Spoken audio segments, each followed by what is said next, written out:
going to say hi real quick. How are you? Nice to meet you. Thank you. Hope you give us good luck.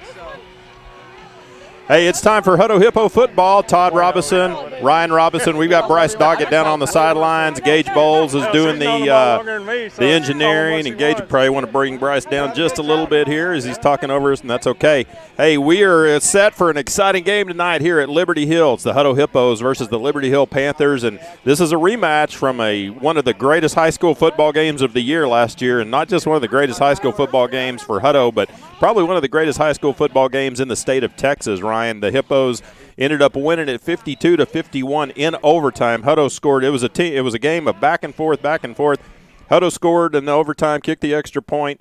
Liberty Hill got the ball, came down, and instead of kicking the extra point to send it in second overtime, they decided to go for two, and the Hippos stuffed them at the goal line to come away with the 52-51 win. It was only one of two losses that the Liberty Hill Panthers had on the season. Their next loss didn't come until the state championship game against Waco La Vega. Turned out to be a pretty good win for us. Absolutely. Then. Great win for the Hippos. You know, going into last year and probably a little bit this year, people talk about, well, Liberty Hill's a 4A school. Doesn't matter. They're a 4A Division I school that's a perennial powerhouse every year in Texas high school football. They run that slot T. We'll talk about that a lot during the game. Obviously, you folks will see it as well as they can. You know, they're magicians with the football. It's hard to pick up the ball when they're on offense. You don't know who. It's crazy. But one positive this year is the Liberty Hill Panthers lost Kyle Harrison, and that was a kid last year who absolutely ran roughshod over the Hippos. Kyle, by the end of the season, had about 3,500 yards rushing and 45 touchdowns, and it felt like about 2,000 of those yards came against Hutto. But it's a different ball game. It's a different year. It's a different Liberty Hill team. They returned 7 starters. Of course, we talked last week against West Mesquite. It was a different year for the Hippos, too. Hippos lost a lot of guys on offense, returned a lot of guys on defense. And last week against West Mesquite in Waco, the Hippo defense really rose up, and the Hippos came away with a 41-21 win in a game that really wasn't even that close. A little bit of a deceiving score. Yeah, it absolutely was. And, you know, one of the things going in last week was the Hippos really wanted to see how they were going to replace Chase Griffin at quarterback. Grayson Doggett on his very first possession of the game, very first pass as a varsity quarterback sophomore, threw an interception. West Mesquite returned it to the Hutto 8-yard line, scored on their first offensive play. Didn't score again until about halfway through the fourth quarter. The Hippo defense, a little bit of a different ball game from that point on. Hippo defense shut them down. Grayson ended up with a fantastic game. That interception was a distant memory. But this will be a different look tonight against a team, Liberty Hill, who keeps the ball 99% on the ground. In fact, they threw one pass last week in their win. 0 for 1. Their 41-13 win over Glenn. So, but I think driving up here, Ryan, we don't expect to see the same kind of shootout game that we saw last year, a 52-51 game. I think we're both expecting a little more defense, probably a little more lower scoring, but still a very good football game. Well, I think it'll be a little bit more of a grinded out type of game than it was last year. You know, last year it was you turn around and they're scoring a 50-yard run right up the middle, 75-yard run right up the middle. I think having that year under our defense's belt, they've seen them. They had a whole offseason to prepare. Coaches have had time to talk over it, figure out a game plan. You got to think that we're going to be a little bit more prepared to stop and maybe figure out at least who has the ball. That might be a good start. Yeah, it's and I think for the Hippos, it's all about, you know, getting Makai Kimball established last week against West Mesquite. The Hippos really, I think, focused a lot more on the pass the first half. Grayson, after that interception, ended up with about 170 yards passing at halftime. Came out the second half, and I think you could say the pass had opened up the run, and Makai Kimball ended up running for 161 rushing yards, had 3 touchdowns by the end of the game. And I think the Hippos came away from that one feeling a whole lot better about their offensive line, about Grayson Doggett at quarterback, and certainly about Makai Kimball. And Makai is one of those kids that's going to be, for any team he plays, he's going to be tough to stop. He can run over guys, and then once he runs over them, if he's in the open, he's going to run away from them. Well, you know, 2 things that you want to do in games like that early on that are non-district. You want to stay healthy, number 1, and you want to gain confidence, number 2. And I think we did both of that, both of those things. Stayed very healthy, and And kind of like we talked about early on, it maybe looked a little bit rough, but after that first 3-play sequence, things really got turned around. From that point on, it was pretty much all uphill. A lot of good things, like you said, from Grayson, from Mackay, but also from that offensive line. So I think look for them to improve even more today, and try to throw in a few more little wrinkles here. Like he's about 20. Well, we have Bryce down on the sidelines again this week, and we're hoping that this week we're going to get a little better reception than we did last week in Waco. Bryce, you got us down there? Get loud and clear. All right. You probably need to step a little bit closer to the sidelines. Broke up a little, but Ryan and I have been talking a little bit about the game last year, this game this year. And we're going to pause just a second for a national anthem if you'll leave your mic on so we can hear that. Thank you. Now, ladies and gentlemen, please remain standing as we honor our great nation with the singing of our national anthem by the Liberty Hill High School Choir under the direction of Miss Davina Hendricks. Signing the lyrics are the Liberty Hill High School language students.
Well, it wasn't the Liberty Hill band doing the national anthem. It was the Liberty Hill Choir. And yeah, could you hear it up there? Well, we could barely hear it over here. Yeah, it was kind of hard. We we just sat here quietly, but we could barely pick it up. But Bryce, yeah, going into that, we were talking that we expect a little different game this year than we saw last year between these two teams. I don't think it's just going to be a score. You there?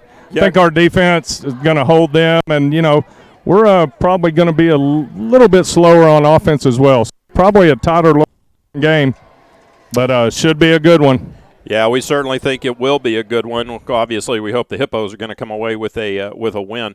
We're in a fairly new facility here at Liberty Hill. They built this stadium, I don't know, probably 3-4 years ago, I think. Really nice facility, nice press box. It's Again, this is a community that's growing fast, just like Hutto. If they move up to 5A, they need to expand seats in a hurry because Hutto's side full and Liberty Hill's packing quick. Yeah, we're obviously looking over here at the Hutto side, and you got the Hutto band takes up probably 25% of the stands over there, and kind of interesting because we're looking at the Hutto band. They don't have their instruments right now. The 18-wheeler that hauls their instruments broke down. Oh, man. Yeah, it's not like it's a long way from Hutto to Liberty Hill. We're talking about a 40-minute drive, but somewhere between here and there's a Hippo Nation orange 18-wheeler that's sitting on the side of the road with probably lots of value of musical equipment in the back end. Yeah, I saw them loading up today, and who would have thought it broke down? Yep. Well, maybe the band can have a chance to cheer, something they don't normally do because they're normally playing music, but they'll have to be loud and rowdy over there in the stands. Bryce mentioned it, looking across the way, and the Hippo crowd is really filling up the visitor side and the Liberty Hill side. We heard earlier today, somebody told me that Liberty Hill had pretty much sold out their home side. It's senior night for them, which is kind of interesting. It's only the second ball game of the year, barely into September, and they're having their senior night game. But I think that might be by design. They've kind of had this game circled since last year. They really felt like Hippos were one of the best 5A teams in the state of Texas last year, and they felt like Liberty Hill that they should have come away from Hutto with a win, and they easily could have. That was one of those games could have gone either way. But the Hippos want to come in here to Liberty Hill tonight and obviously still won and ruined senior night for a number of seniors. Hippos are going to receive. Panthers will be kicking off, and back deep for the Hippos is number 3, Dejon Harrison, along with Makai Kimball, number 22. They stand right at their own goal lines. We're set to kick. Number 1, Matthew Shipley, going to kick it away for the Liberty Hill Panthers, and we are underway here at Liberty Hill. Deep kick. Wow. That ball went, did that go between the goalposts? Almost. It was every kicker's dream. Kick a kickoff right between the goalposts. Hey, well, we finally have a game with no wind. Yeah, there is zero wind. Those flags are nice. not moving. In addition to their football stadium, they built a new baseball complex that's right over to the side over here. The Liberty Hill baseball stadium. Hippos played there in a playoff game a couple of years ago. Beautiful complex. They've got a nice turf soccer field and tennis courts here right behind us. We are set to go. Grayson Doggett in the backfield along with Makai Kimball. He's got a receiver split left, 2 receivers right. Grayson with a straight drop, throwing deep left. Caught at the 34-yard line. That was Trey Pinelli, and 1 snap, 1 completion for about 9 yards. Going to be 1 yard short of the first down. Yeah, better start than last week for Grayson. Same looking play, still another hour out. Much better he, start. Put it on target this time. All right, 2nd down and 1 after the completion to Pinelli. Kimball in the backfield. Handoff goes to Makai. He's hit hard by big number 88, Walker Beatty, before he can turn it upfield. And Beatty was in past that line. Tell you what, 88 loss. Is a large young man. Yeah, he's a big fella. Kind of up there with number 72 last week for West Mesquite. Yeah, a little taller, I think 88 moves a little better. Yeah. So 2nd down and 2 for the Hippos after the 9-yard pickup, or 3rd down and 2 after the 9-yard pickup on 1st down. Then they lose 1 on 2nd. So faced with their first 3rd down conversion opportunity of the ball game. Just underway here at Liberty Hill. 11:20 to go in the first quarter. First possession. Kimball goes in motion, swings a pass out, complete across the 35, 40, outside to the 45, turns it back inside, and brought down just short of midfield at the 49-yard line. Well, and that's we've talked before, that's not an easy pass for Grayson to throw to the back that's swinging out of the backfield. Have to lead him just right. Makai got it, picked up a head of steam, and picks up about 20 yards to the 49-yard line. Handoff to Kimball going up the middle, and again, that interior Liberty Hill defense stuffs him. That was number 7, Matthew Montes. Yeah, I think we're going to have to maybe outspeed him instead of try to run over him. Yeah, I think you're right. At least early on, kind of stretch him out just a little bit. Well, they're kind of loading up the box in the middle. They've got 7 guys in there. I think they're going to try to make us go outside. 2nd down and 10, 3 receivers left. Doggett rolling to his left, looking to throw. He's got a man. It's complete at the 42-yard line. Trey Pinelli with the reception. So far tonight, it's been the Doggett-Pinelli connection. 2 passes, 2 completions. Yeah, good little route there by Trey. They're in his own defense, and he just found that little spot. That's what you got to do when you're facing that zone. You just go where they aren't. Yeah, he found a nice hole and settled in, and Grayson threw a ball that, they couldn't get to. Second time they've had a 3rd and 2 situation now. Kimball lines up in the backfield with Doggett. 2 receivers split left, 2 wide right. Blitz look coming from the Panthers. Doggett straight drop, throwing over the middle. It's caught. Nice completion to number, I think that was Jared Bealey, number 8. Yep. On the reception. Yeah, good composure there by Grayson. He had a blitz coming in from the left side, and he stood tall. He got hit a little bit right at the end, but made a nice little pass. Well, yeah, 88 isn't the only big guy they got on the line. Number 3, not quite as thick, but, boy, a lot to throw over. He's tall. corn-fed out here, I think. They are big boys. Grayson with the straight drop. Has time. Throwing deep right side. Nice pass. Floated it up there, but number 9, Joshua Gonzalez, hauls it in at the 31-yard line. Pick up of 5. That ball stayed in the air a long time. Yeah, he kind of hung that one. That one scared me a little, but got away with it. Yeah, again, those out routes, those are not short passes. That was a 5-yard completion, but Grayson probably threw that ball about 30 yards. Well, yeah, they're split out tonight. Yes. Yeah, and well, good job of throwing these wide passes that are going to start stretching this Liberty Hill defense. This time 2 backs line up with Grayson. Trying to split to the left is Williams at the 25, 20, down to the 15, 14-yard line. No, I'm sorry, that's Dejon Harrison on the inside handoff.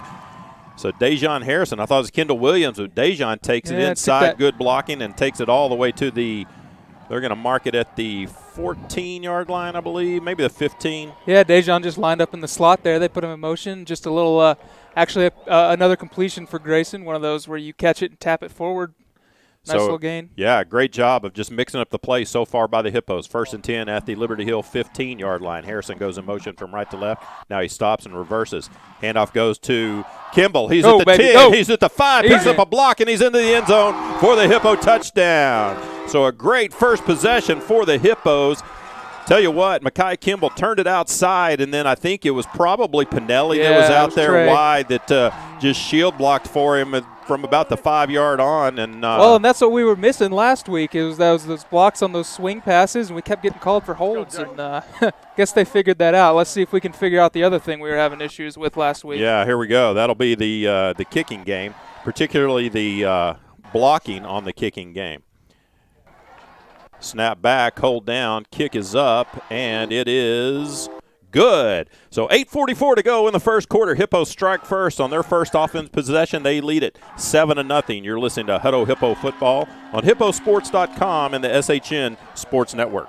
A-Plus Federal Credit Union is a longtime supporter of Hutto ISD. Earn cash back and support Hippo Nation with the student-designed A-Plus FCU Hutto ISD Hippo debit card. When you use your Hippo debit card, you and Hutto ISD both earn up to 10 cents with every purchase. Hutto ISD has received over $71,000 in cash back from A-Plus FCU members since August 2016. Stop by the Hutto branch on Ed Schmidt Boulevard to get your card and start earning today. Membership required. Insured by NCUA.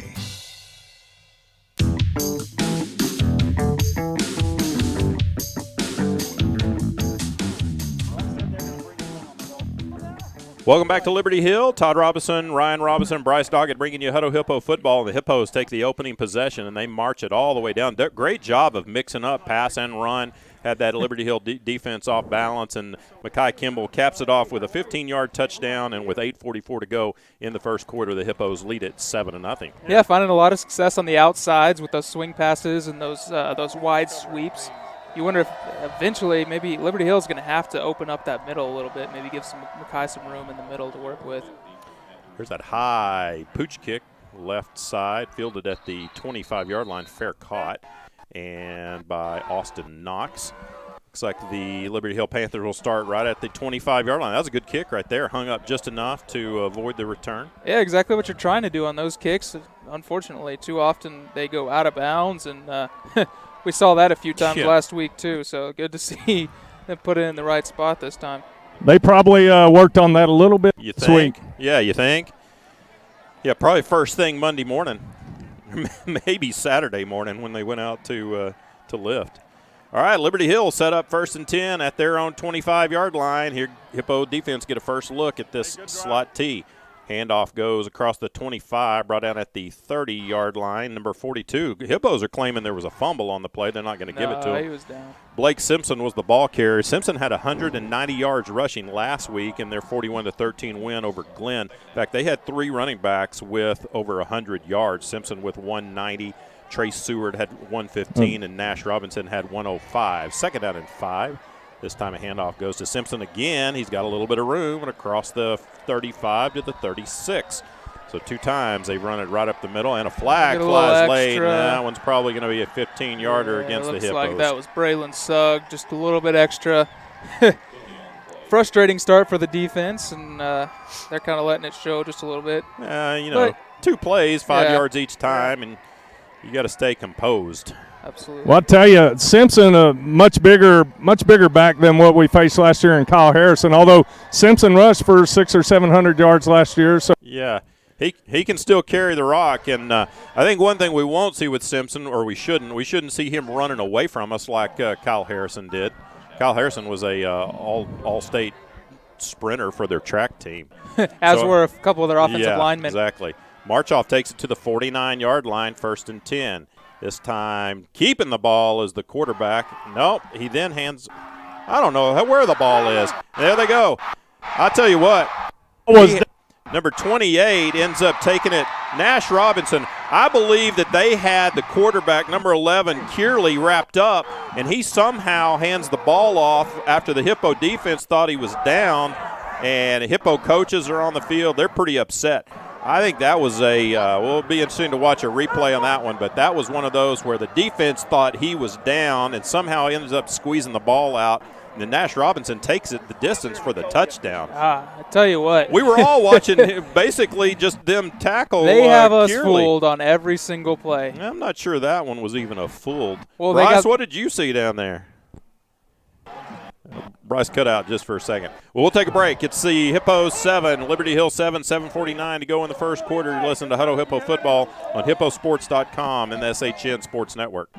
ACDI, Al Clausen Disposal, supports the Hippo Nation. ACDI is a locally owned family company that specializes in solid waste services, including residential, recycling, commercial, and roll-off. Al Clausen Disposal has grown into a top 100 ranked corporation. Their mission is simple. They're committed to providing safe, reliable, and environmentally sound waste solutions at cost-effective rates while embracing new ideas to reduce the carbon footprint. Al Clausen Disposal, your local choice for all your collection and disposal needs. ACDI says go Hippos!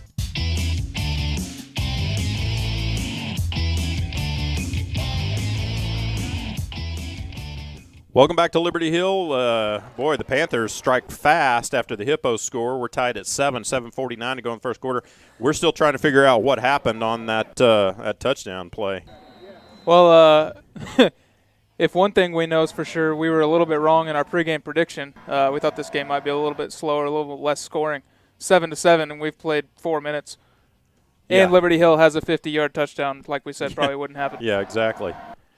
Well, that was definitely some trickery there that will hopefully they'll get figured out. Hippo's taking it deep in the end zone, trying to run it out at the 10. Got a little bit of room gone. to the 20. Dejan to the 40. He's got one block. He gets it to the 40. He's going to take it to the house. 20, 15, 10, 5. Touchdown, Hippos. That was about there's a flag back at the 20-yard line. Boy.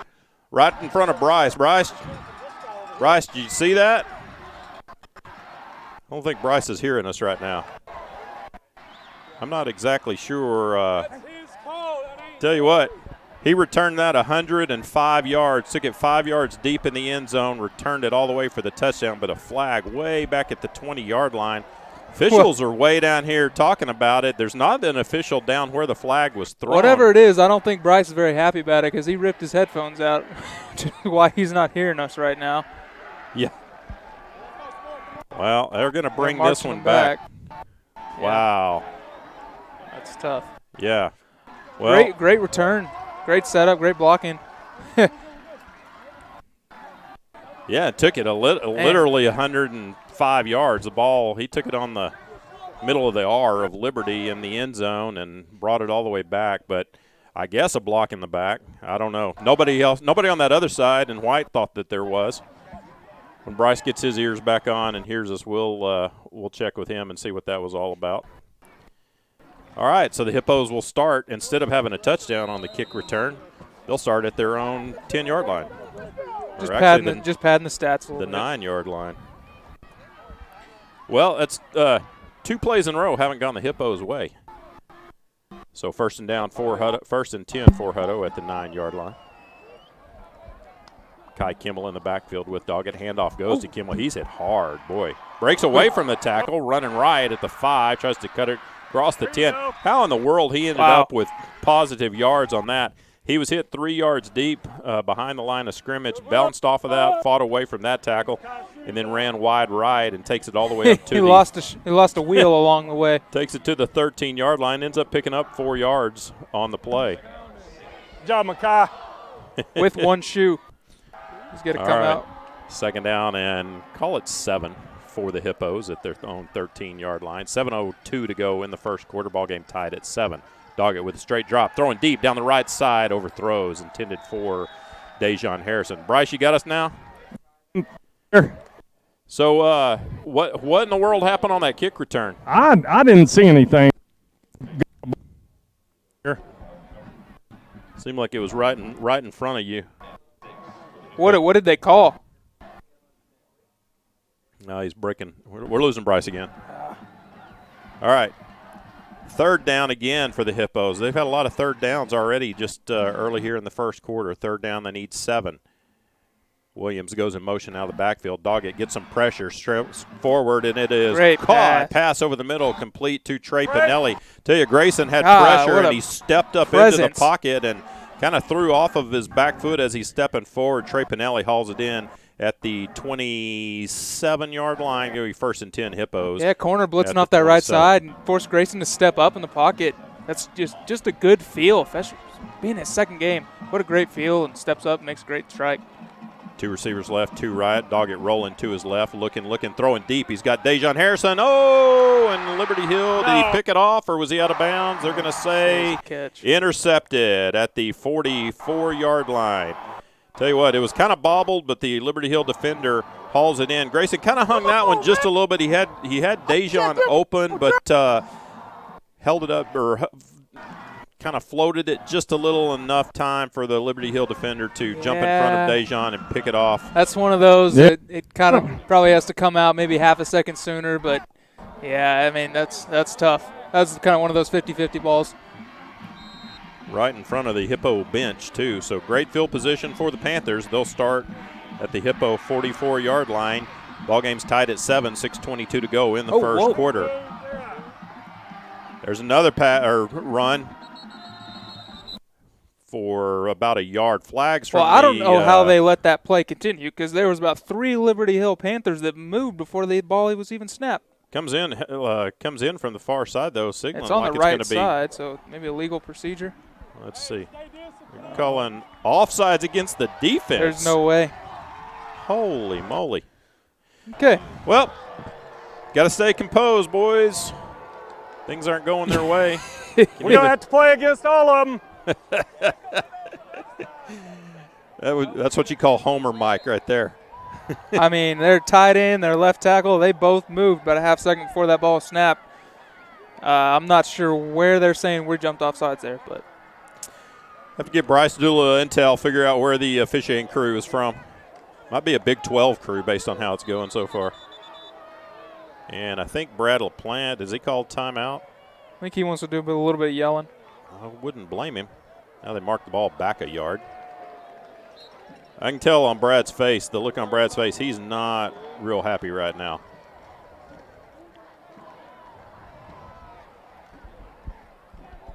So 1st down and 5 from the 39-yard line. Handoff going to Simpson this time. There you go. He is stretched out and brought down for a loss back to the 42-yard line. Great pursuit by the Hippo defense. Well, and if there's one way to stop this offense, it's to get them into second and third and long situations where they can't get 3 yards a pop and just march down the field. You know, we say that. Last year it was we would get them about 3rd and 15, and next thing you know, they break off a 65-yard touchdown. Exactly. So it's kind of it's interesting trying to figure out who has the ball. We can't even figure it out from here. I don't know how the defense knows. Yeah, and you're even down there closer, Bryce. Handoff this time goes up the middle to number 28. That's Nash Robinson, the guy who broke the long touchdown run on their first possession. And only picks up about a yard to the 40. It's going to be 3rd down. They're going to need about 6. Well, you got to think they have 2 plays here. Yeah, it's. Tell you, especially in these home purple uniforms of theirs, that ball blends into the purple pretty good. It really does.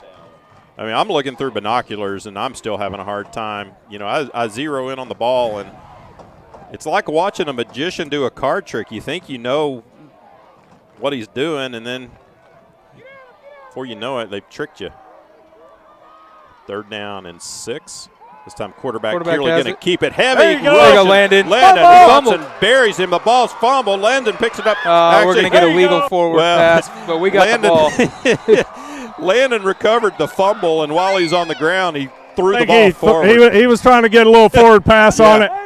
Well, the interesting thing, though, is that his knee was down. Like, that shouldn't even matter. He was down when he recovered it. So that should have been whistled dead. Exactly. Should have been whistled dead, and that penalty shouldn't even count.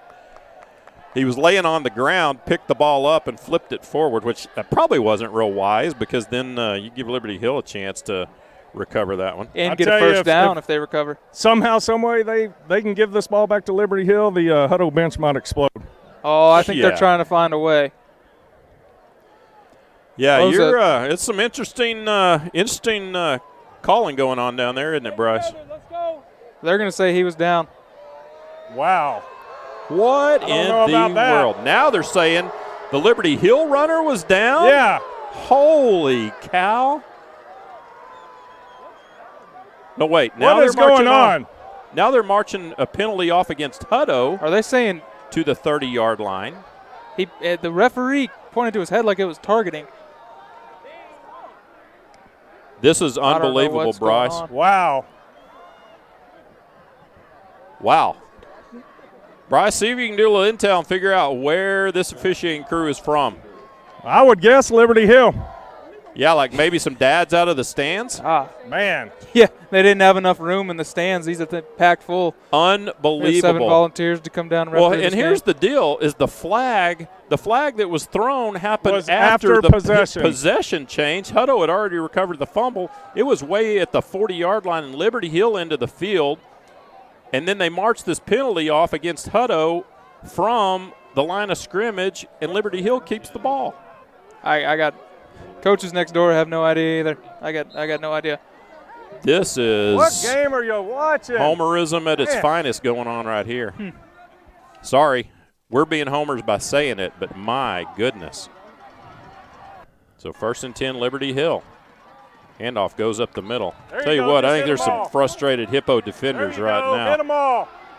Number 20, Trey Seward, takes the carry for about a couple of yards across the 30. Tell you what, silver lining is it seems like we're doing a little bit better job now of figuring out who has the ball at least. Well, which is the first battle against tackling them. all the backs. Yeah, just tackle everyone. But shoot, we'll probably get penalized for unnecessary roughness then. So 2nd down and 9 at the 29-yard line. 3:30 to go in the first quarter. Ball game tied at 7, and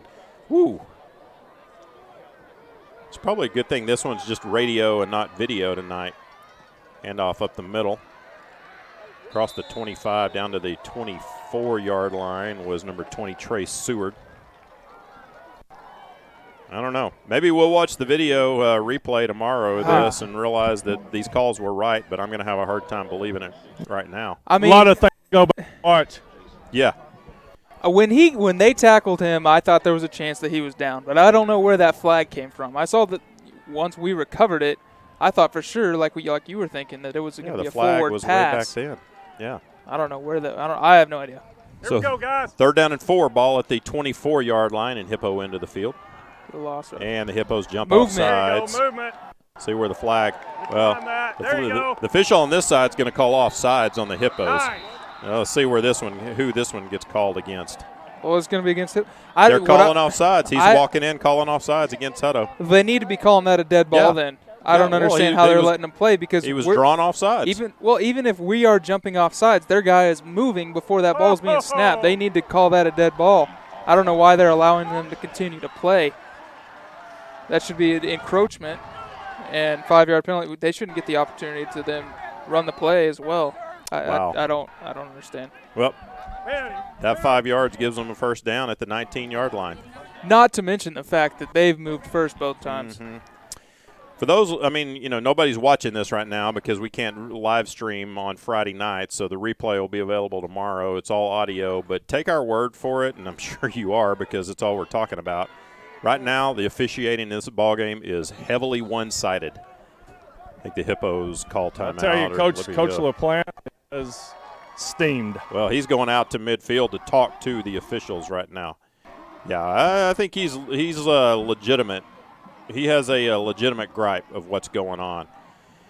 Hippo defense is gathered up over near their sideline, and I'm sure that right now the coaches have to be telling them, guys, you just got to keep playing. At some point it's going to be too hey, these officials get graded too, right? I mean, it's well, I say that unless it is the dads from the stands somehow.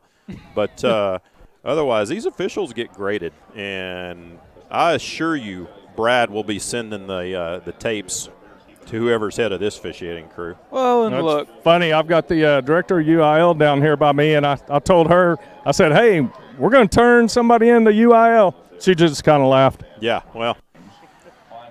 Look, she probably has to be careful. Yeah. Oh, yeah, for sure. If nothing else, it's good practice with dealing with adversity and trying to overcome that. That's what these early games are for. So. Well, this is the best game in town when the director of UIL athletics is at this game. All right, here we go. 1st and 10 for Liberty Hill. 2:09 to go in the first quarter, 7-7. A lot of the action hasn't been because of scoring. It's been because of some interesting calls. And there goes we got the ball. This time a fumble. Well, I tell you what, I thought Kearley, the quarterback, was keeping it. He handed it off up the middle. Liberty Hill fumbles it. And I think they're going to let the Hippos keep this one. So the Hippos take over. We'll first see. and 10. Hey, it's not official yet. Yeah, they still have time until to we throw a snap flag. one. I won't believe it. Yep. No kidding. Hey, I got to say, Ashley Mosley, hang in there. Don't get riled up just because we're getting riled up. These boys will be okay. Our defense is playing great. Hey, it's still 7-7. It is 7-7. The Hippos take over 1st and 10 at their own 12-yard line. Ball game tied with 2:04 to go in the first quarter. It's been action-packed, but not for all the reasons we necessarily thought it would be. Two backs beside Grayson Doggett in the backfield, split one receiver left. Handoff running to the right side is Dejon Harrison across the 20. He's got running room, and I think I don't see any flags. I don't see any. There's not one yet, and Dejon at the 10-5, touchdown Hippos. Let's make sure there's no flags. Not a flag. We haven't seen one yet. They haven't lined up for the extra point. There's still time to throw one. What a run. So Dejon takes it around the right side, 88 yards for the Hippo touchdown. I tell you, it's kind of frustrating. I'm so distracted by all the flags now, I can't even make a good play-by-play call because Dejon's running 88 yards, and I'm looking backwards for a flag behind him. Well, that play had no chance from the beginning. That was 100% Dejon. Ran right into a blitz again, just like we did last week, and he was able to make a couple guys miss and find that corner, and he's a little bit faster than some of these Liberty Hill guys. Snap back, hold down, kick is up, and it is good. 1:51 to go in the first quarter. Hippos reestablish the lead. They lead at 14-7. You're listening to Hutto Hippo Football on hipposports.com and the SHN Sports Network. Has partnered with Hutto ISD for almost 10 years. Hutto Family Eye Care has been the leader and preferred provider of quality vision care products and personalized service to patients in Hutto. Their doctors use only the most advanced, state-of-the-art technology and eye care products available. Give your vision the level of care and attention it deserves. Hutto Family Eye Care on Exchange Boulevard, across the street from the post office.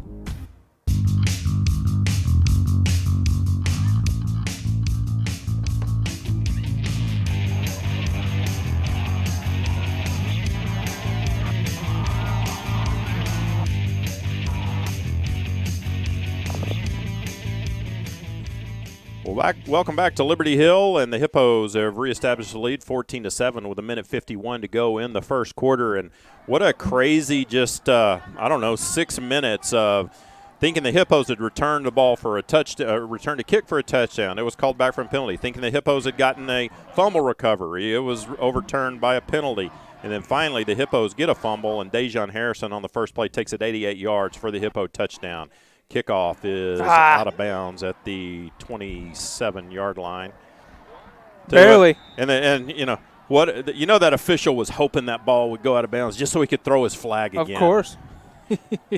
Just fun. They're going to have to ice their arms by the end of the night. Yeah, no kidding. Yeah, I think the officials have about as many throws as Grayson does so far.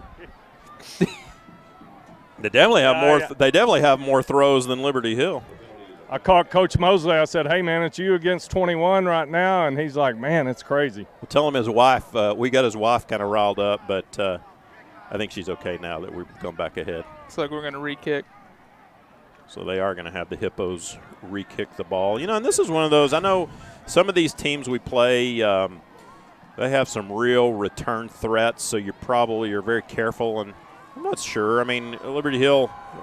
With Kyle Harrison being gone, he's gone. I don't sure know who that their they guy have is. that great return threat. So, well, I tell you what, that kickoff, it went out of bounds by about 2 yards, but it kicked right back in bounds. That was really close to being a very good kick because nobody on Liberty Hill was ready to catch that. Been a nice onside there. Heck yeah.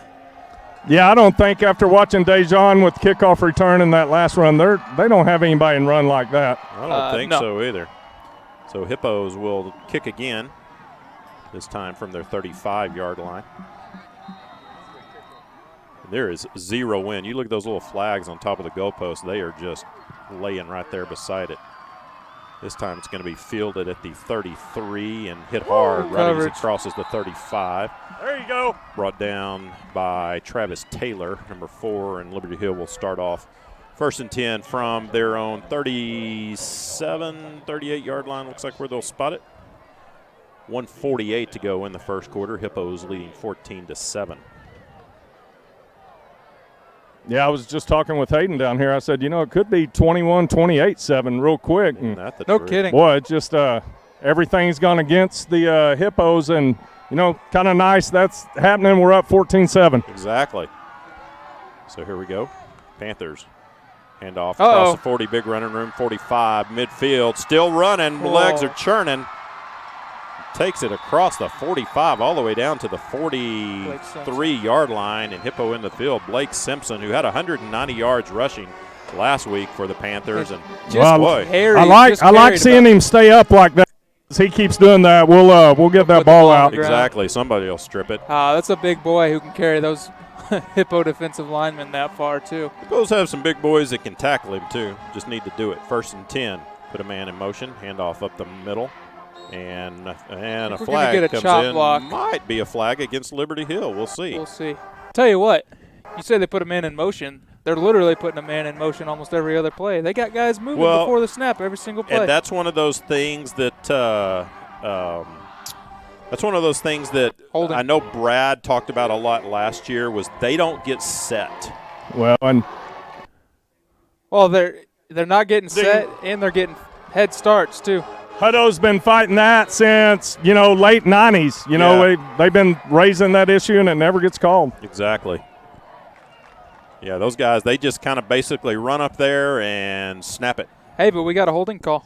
So a holding call does go against the Panthers, marching back to the 47-yard line in their own end of the field. Handoff up the middle to Simpson again. It gets it midfield and only pick up about 3 there. So now we'll have a 2nd down and about 17 needed. 40 seconds to go here in the first quarter. Hutto leading 14-7. Yeah, other than that first breakaway touchdown, the Hippos have really done a good job of keying in on the ball carrier and sticking to their assignments. Well, like I said, there's a lot of plays. They're tackling anybody can run the ball. They got somebody on. Just tackle them. Just and if you're the quarterback and you're going to carry your fair game. Of course. Absolutely. Kearley comes up to the line. Handoff to Simpson again. Good tackle. And nice job tackle was by, I think, Vogapol. That was Jason Vogapol made a nice tackle. Him down low, picked up about 3 yards. I guarantee Jason doesn't like seeing number 42 come at him because he gives up some size, but, man, you go low and he got him. Well, that is the end of the first quarter, so Panthers will have it 3rd down and about 13 when they start the second quarter. Very interesting first quarter, but the Hippos come away with a 14-7 lead after 1. You're listening to Hutto Hippo Football on hipposports.com and the SHN Sports Network. A-Plus Federal Credit Union is a longtime supporter of Hutto ISD. Earn cash back and support Hippo Nation with the student-designed A-Plus FCU Hutto ISD Hippo debit card. When you use your Hippo debit card, you and Hutto ISD both earn up to 10 cents with every purchase. Hutto ISD has received over $71,000 in cash back from A-Plus FCU members since August 2016. Stop by the Hutto branch on Ed Schmidt Boulevard to get your card and start earning today. Membership required, insured by NCUA.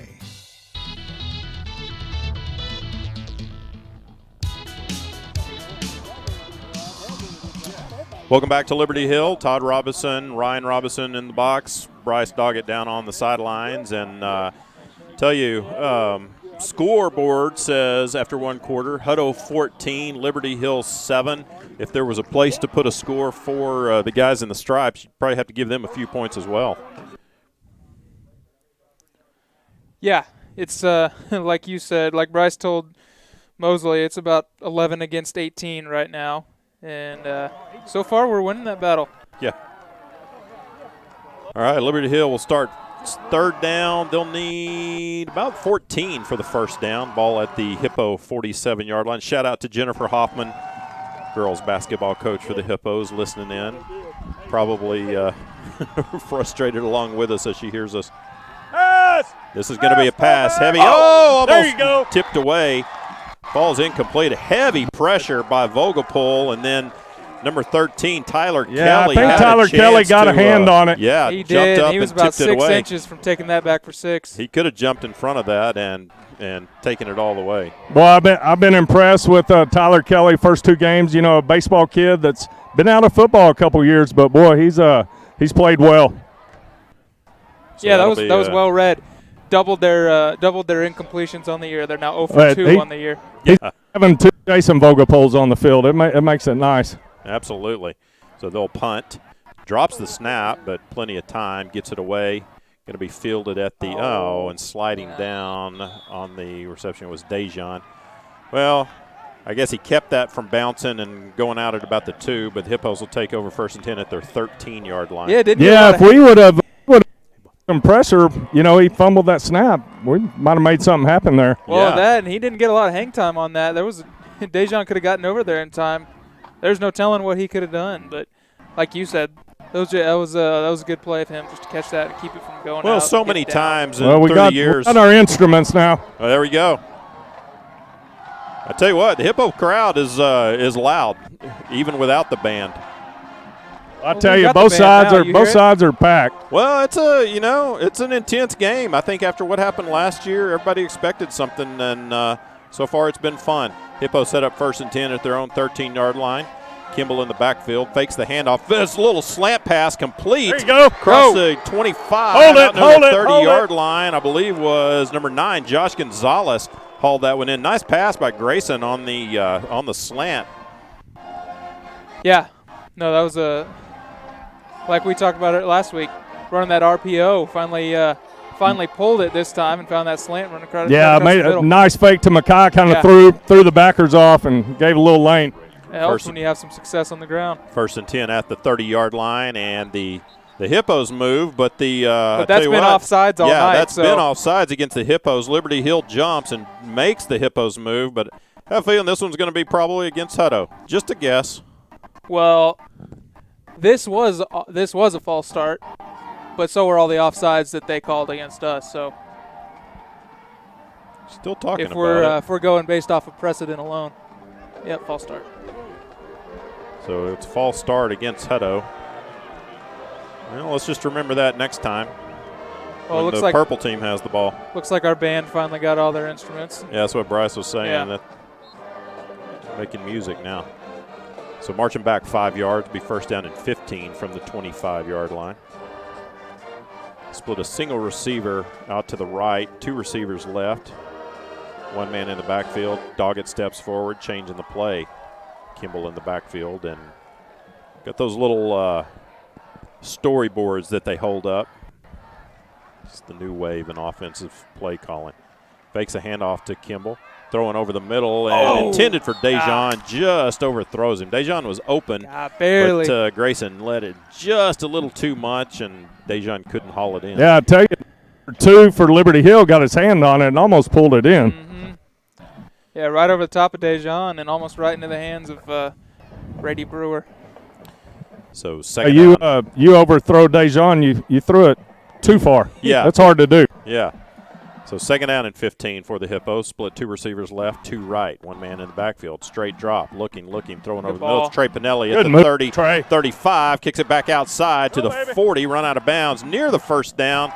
Going to see where they spot it, but it's going to be right at that marker, and they do give him the first down. So nice run after catch by Trey Pinelli. 10:39 to go. Great job by Trey this game of just finding those open holes in that zone, and then this time catching that ball and turning outside, getting away from those defenders. 1st and 10. Doggett throwing deep. That time throws left side out of bounds.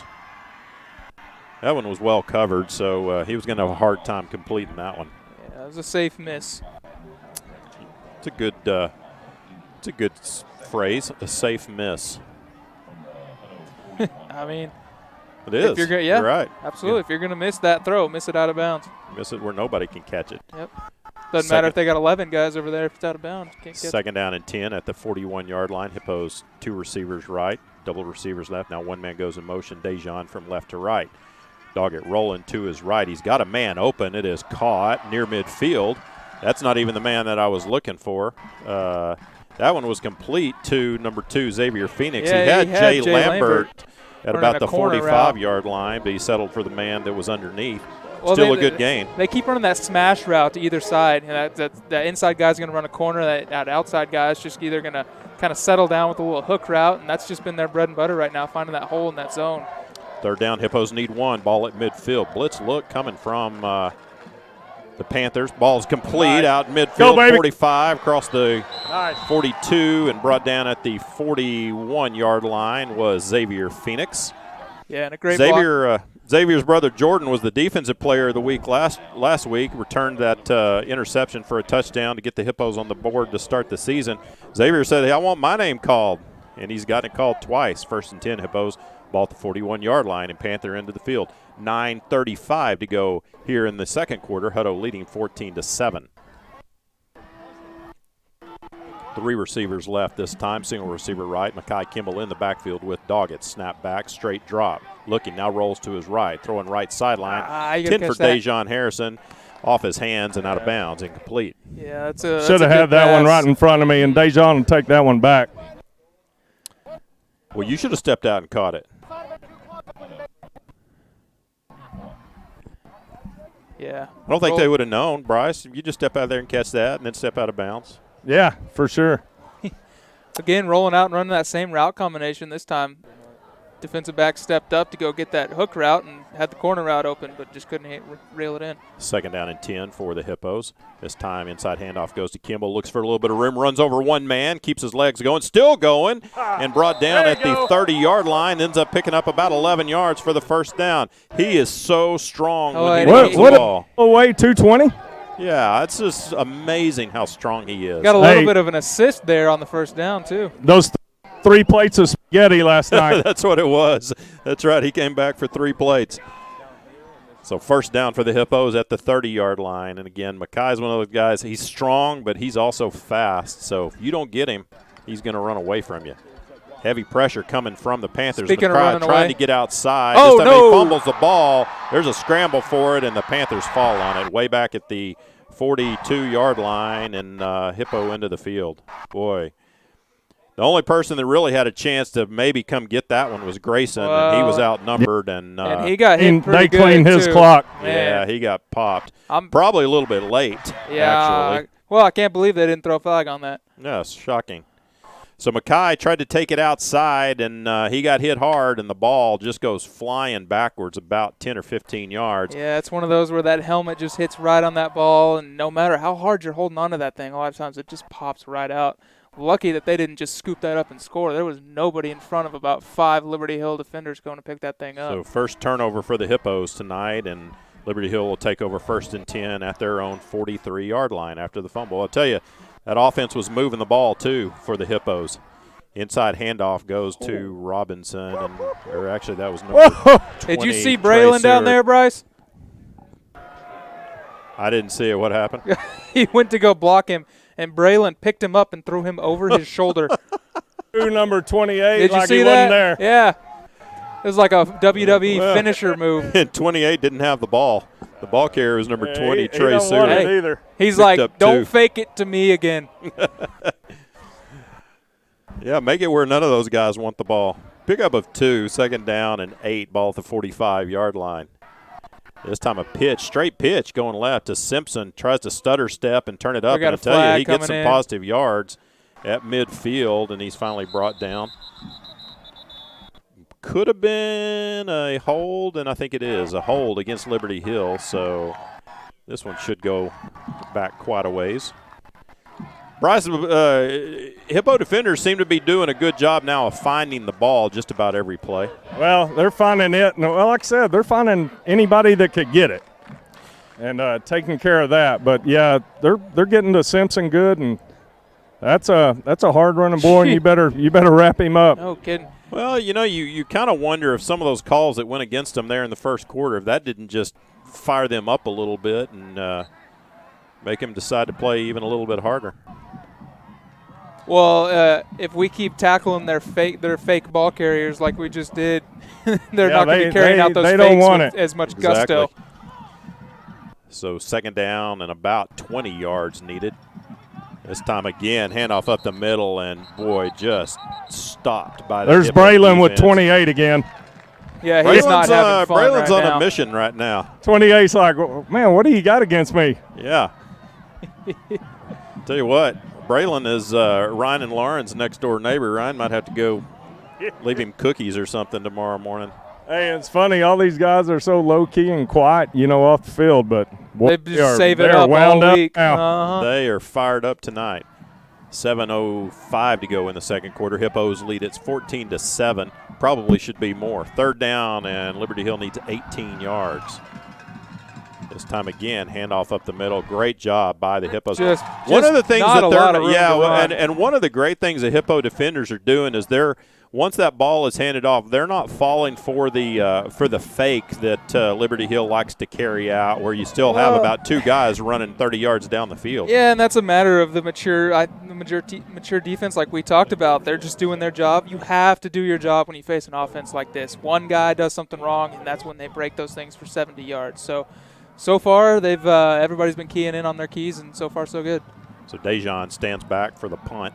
End over end punt, bounces backwards, takes a nice Hippo bounce.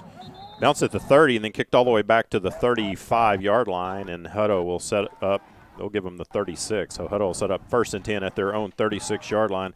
And I tell you, other than that fumble on the last possession, the Hippos have really been moving the ball very effectively against this Liberty Hill defense. Yeah, I'm Bryce. Had met you at Josh and Lauren's wedding. Bring Bryce down just a little bit. Good buddy, yeah. Bryce is making a couple friends down there. So Hippos will set up 1st and 10 at their own 36-yard line. Doggett looking. Oh! Tell you what, he overthrew his intended receiver, number 2, Xavier Phoenix, and Liberty Hill guy almost picked that one off. So that one was probably not Grayson's I couldn't best tell pass. if he was throwing or underthrew Josh, I think. Kind of threw it right in between the two guys. the two. Well, that's not what you call a safe miss. Yeah. So second down and 10, ball at the 36-yard line. 2 receivers right, 2 left. Kimball in the backfield. Swinging the pass out to him, takes it at the 35, turns it up at the 40, 45 midfield, and then ankle tackled at the 47-yard line. Just got him by a leg. Yeah, Drake Oberpriller just was the last man. And yeah, I thought he was about to turn that up and caught him by his shoestring and just able to get him down. Well, another swing pass that I'm pretty sure that went backwards. Yeah, that one was backwards, but Mackay hauled it in. 1st and 10 for the Hippos at the Liberty Hill 47 now. Kimball in the backfield, 2 receivers right and left. Grayson with a straight drop, now scrambling right, now still looking, and just throws that one into the ground. Smart by Grayson, just throw it away. I thought just for a second, Bryce, he was going to pull that one down and run. I think he has strict orders from Terry to not run that ball. Yeah, I think he did the smart thing. No, I agree. Yeah. Just threw that in the ground. I guess the only other thing he could have done is just thrown it over to you. I think he was looking for some help from Dejon and Trey coming across, and neither one of them did. Well, they need to realize they got a guy that's going to scramble around back there. Second down and 10. 3 receivers left. Quick slant. Oh, that ball's butted up into the air, and it's intercepted. Well, Liberty Hill man got his hands up in the air. Tell you, Grayson had a receiver open, but he the ball had was Trey once coming it was across the middle. It was batted up into the air, and once that ball goes up in the air and hangs up for about 2 or 3 seconds, there's a good chance it's going to be intercepted, and it was. So the Panthers will take over 1st and 10 at midfield. So it's kind of become a little bit of a turnover fest here for the Hippos, their last 2 possessions. Hey, it's not necessarily a good thing, but Grayson does a really good job of tackling the guy who intercepts him. He's getting good practice at it. Yeah, he's getting down in the trenches. So 1st and 10 for the Panthers at midfield. 5:31 to go in the second quarter. Hutto leads it 14-7. Simpson takes the handoff and nowhere again to run. tackled for a loss back at the 48-yard line. Swarming Hippo defense. They have just done, other than one play really, that long run for the touchdown by Nash Robinson on Liberty Hill's first possession. The Hippo defense has really bottled up this Liberty Hill offense. Kind of glad number 65 for Liberty Hill's head wasn't in that helmet that came flying out. Yeah, that would have been gruesome. I'm not sure how we would have described that. I don't know. Didn't get called on something there, too. So second down and 12, ball at the 48-yard line. Hand off this time to number 20. He fumbles the ball, and the Hippos have it. Falling on it was number 7, Jay Lambert.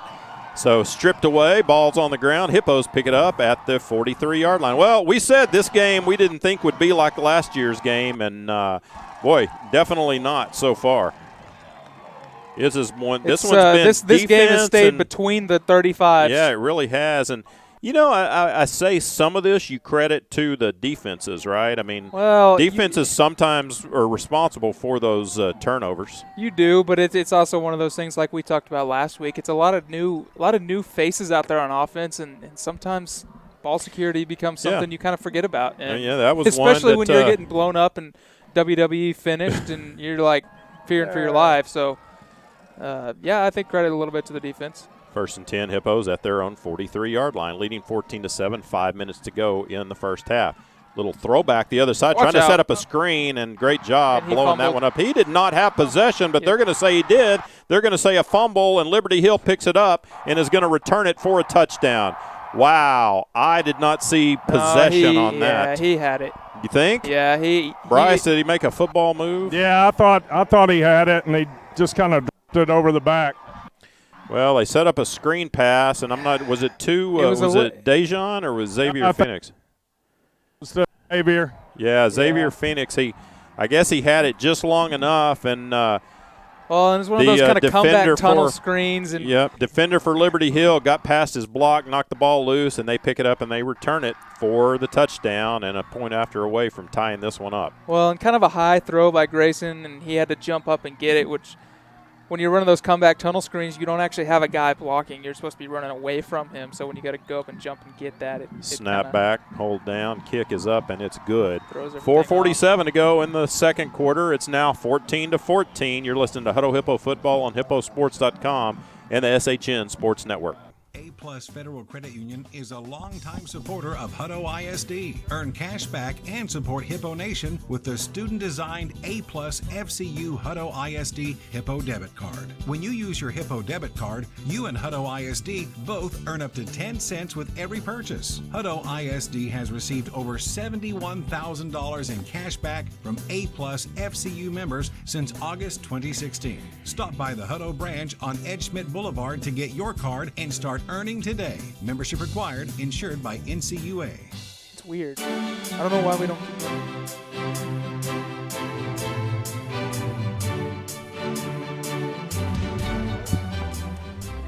Welcome back to Liberty Hill. 4:47 to go in the first half. Hippos and Panthers all tied at 14 after Liberty Hill picks up the fumble by the Hippos and takes it back about 40 yards for the touchdown. And tell you, the Hippo offense has been when they're taking care of the ball, they're moving it. But unfortunately, their last 2 possessions have been an interception and a fumble. Yeah, and like we talked about Actually, during you know what? Their last 3 possessions, Yeah. fumble, interception, fumble. Like we talked about during the break, it's in kind of a change in play calling, and you wonder when they're going to get back to what was giving them some success.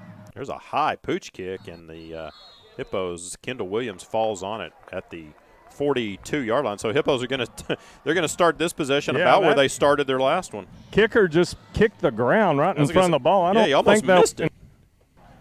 Oh, it almost turned out to be a good kick, actually. He did what I do on golf shots sometimes. Yeah. He definitely drop kick it. He's got to go fix his divot out there.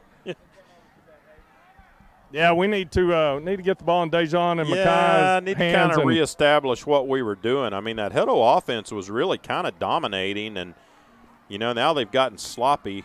3 straight turnovers on their last 3 possessions. So need to settle down and reestablish control. 2 receivers left, single receiver right, 1 man in the backfield's Kimball. Handoff goes to him across the 40. Tackled hard at about the 42-yard line, and going to be no gain. So 2nd down and 10. Oh, like we said earlier, a lot of these turnovers I think we really can't attribute to the hard hitting that's going on defense. Yeah, there's a lot of hard hitting both sides, and second game of the season, probably about as hard as you've been hit. Well, in good form tackling, a lot of helmets on footballs and guys holding them up and going in for the strip.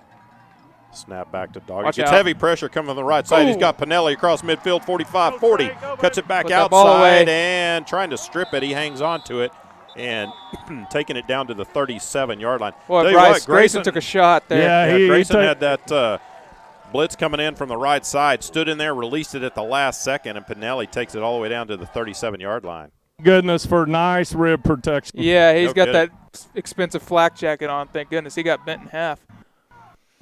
So 1st and 10. Good job by Trey to hold on to that ball, too, because I tell you what, these Panthers, every time, they're just trying to strip it from the Hippos. 1st and 10 at the 37-yard line. 2 men set up in the backfield with Doggett. That's Harrison and Kimball. Heavy pressure coming, and Kimball trying to take it. No, Dejan taking it outside across the 40 down to the 30-yard line. Give him the 29. Nice run by Dejan Harrison on the sweep to the left side. Just Pick up run of 8. this half doing that. Exactly. 3. Yeah, that's just get back to what that was working earlier, and we stopped going right outside the tackles. So 3:15 to go here in the first half. Hutto lead at 14, or ball game's tied 14-14. Hutto driving at the 29-yard line and Liberty Hill into the field. This time single man in the backfield with Doggett. That's Kimball. Set 2 receivers to the right side and 2 receivers left. Look for a play action Doggett. with a post coming across the middle here. Trying to change the play. Snap back to Grayson, steps, drops, gets pressure, now scrambles to his left, and he's going to run and keep it. He's hit hard at the 29-yard line. Whoa, and then a little bit of extracurricular by the Liberty Hill Panther. That should have been a flag. I guarantee you, if that's the other way around. He had him down on the ground and just reaches and basically pops him in the head and then tries to strip the ball away from him. Very unnecessary right there. And then pushes off of him getting up right in front of 2 referees, too. That goes the other way. It's yellow in there. Absolutely. So 3rd down and 2, no gain on the scramble from Doggett. Hey, Grayson's going to need to throw some ice on after this game. Yeah, he'll be a little sore. 2:10 to go in the first half. Big 3rd down opportunity right here for the Hippos. Try to keep this drive going. Kimmel in the backfield. He goes in motion. Blitz look coming. Grayson gets some pressure. Scrambling to his left. Now the ball was, tell you, right as he was about to throw it, the defender reached out and hit his arm. And lucky that's not a fumble. Lucky it wasn't a fumble. I'm not convinced that it wasn't. But it goes incomplete. It went forward up to about the 20-yard line. And goes back to open hand or close hand. So now it's going to be a 4th down and 2. Panthers have brought pressure the last couple of plays, and Grayson's been kind of flushed out. Yeah, I'm kind of wondering, hey, run the ball, get what we got. Yeah, like we just talked about, swing it wide, left and right. They're not stopping that. That's what was working. So 4th down and 2. Hippo's going to go for this at the 28-yard line. Straight drop, heavy pressure, setting up a screen to Dejan. Cuts it back inside, 25, Put that ball away, 20. Dejan. Hang on to the ball, and he's brought down at the 19-yard line. So 1st down. Nice call as they kind of look to be flowing to the right, and they throw back a screen to the left. Dejan takes it down to the 19-yard line, and 1st and 10 for the Hippos with 1:45 to go in the first half. Ball game tied at 14. I think ball security might be a talking point next week. Yeah. Especially with our receivers running around. They're out there trying to make moves, and they got that ball flying around and all. Especially the way these Panthers like to strip it. Handoff goes to Kimball up the middle. He's at the 15, down inside the 15 to the 14, 13-yard line. Yeah, take that every time. 1:20 to go. Yeah, you want to time this one out where you're scoring right about at the time the first half comes to an end. At this point, we still got all 3 timeouts left, so we can essentially take this down all the way. 2nd down and 5. Ball at the 13, 14-yard line where they'll mark it. Right at 1 minute to go here in the first half. One man in the backfield with Doggett. That's Kimball. 2 receivers right and 2 left. Straight drop, roll to his right. Now throwing, and it is nice throw. Touchdown. Jay Lambert hauls it in the front corner of the end zone for the Hippo touchdown with 52 seconds to go, and the Hippos regain the lead.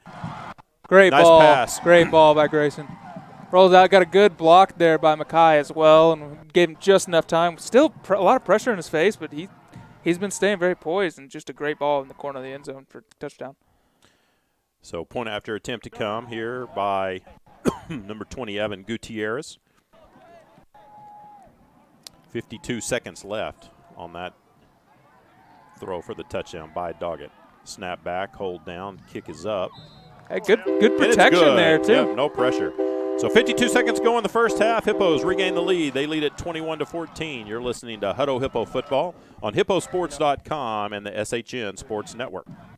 ACDI, Al Clausen Disposal supports the Hippo Nation. ACDI is a locally owned family company that specializes in solid waste services, including residential, recycling, commercial, and roll-off. Al Clausen Disposal has grown into a top 100 ranked corporation. Their mission is simple. They're committed to providing safe, reliable, and environmentally sound waste solutions at cost-effective rates while embracing new ideas to reduce the carbon footprint. Al Clausen Disposal, your local choice for all your collection and disposal needs. ACDI says go Hippos!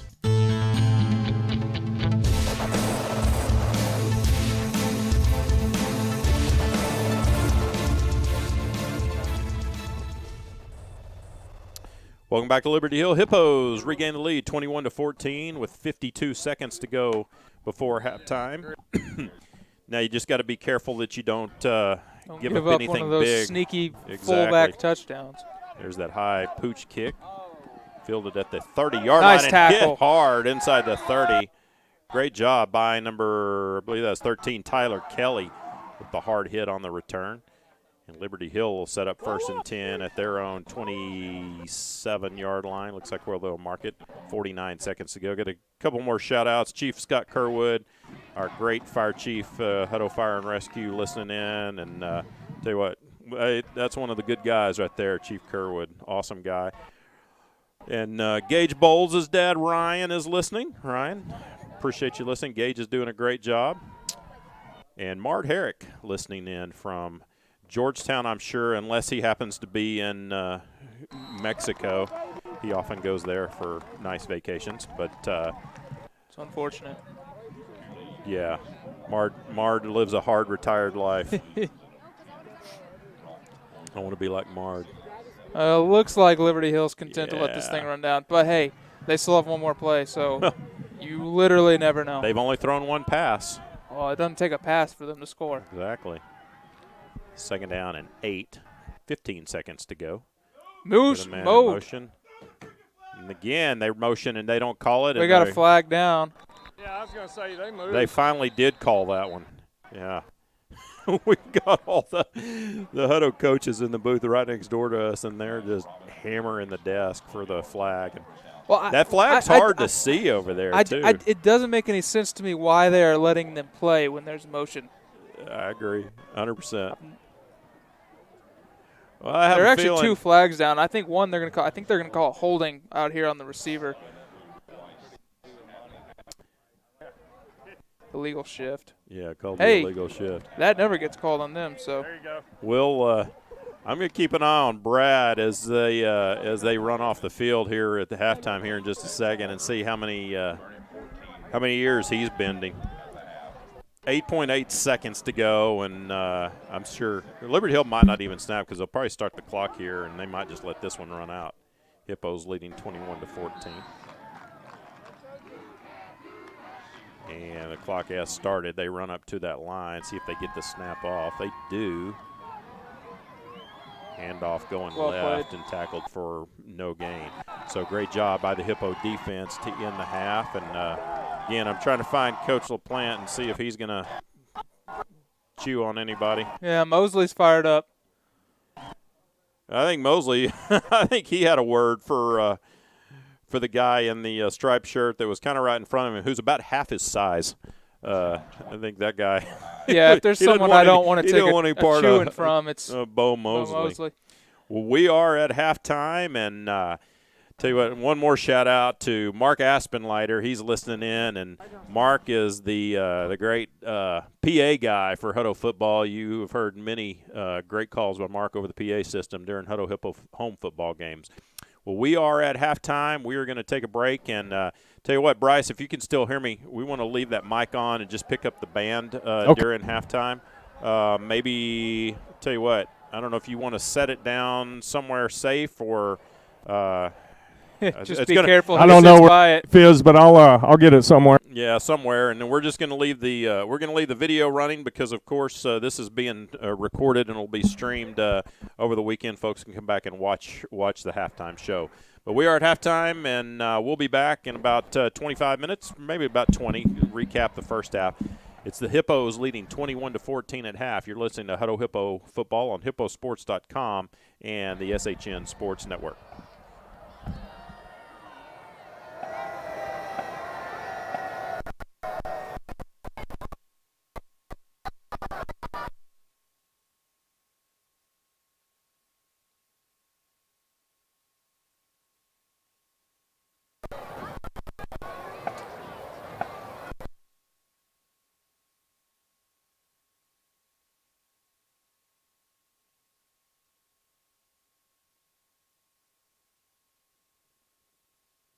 Gentlemen, please welcome to the field the 2019-2020 award-winning Liberty Hill High School under the direction of Megan Fitzgerald and Assistant Director Melanie Bavani.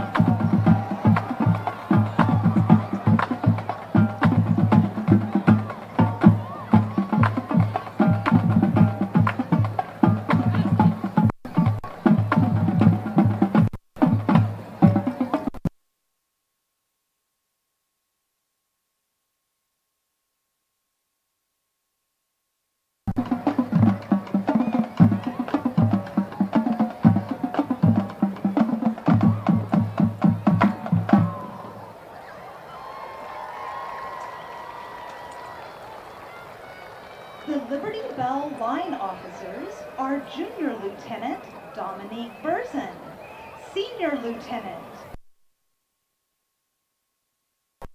Lieutenant Leah Hanstein, and in the center, the Captain Briley Brandt.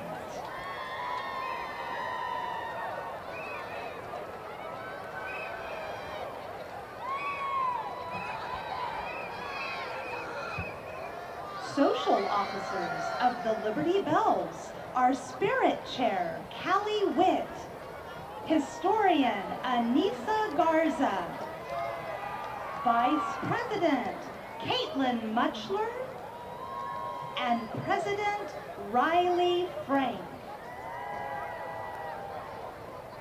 Our Belle of the Week is Emily Barnett.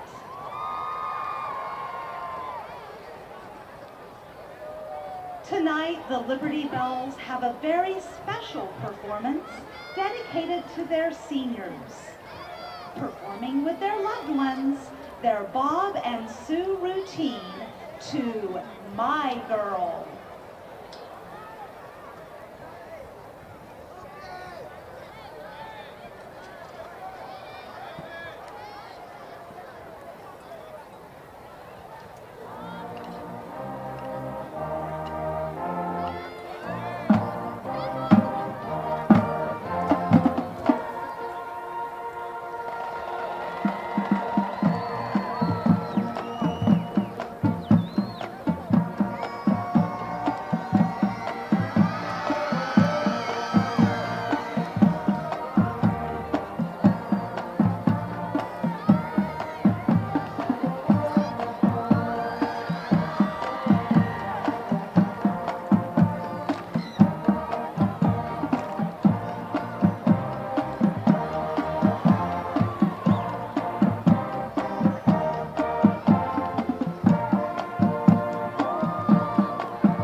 Ladies and gentlemen, please welcome to the field the award-winning marching Panther Band. Directors of the Panther Band are John Perrin, Kevin Baird, Jared Clarkson, Lisa Hill, and Justin Zimmerman. The Panther Band is under the field direction of Majors Harley Vine, Breely Bodine, and Alex Urban. Special thanks to our local supporters Weeklies for powering our front ensemble, and to Brandon for helping us look good on the field. Thanks to Culinary, Liberty Hill Maintenance Department, and All Sports Boosters Club for helping out the band with the ice tonight. The Panther Band honors our servicemen and women and celebrates the beauty of our United States of America.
Lieutenant Raven Allen.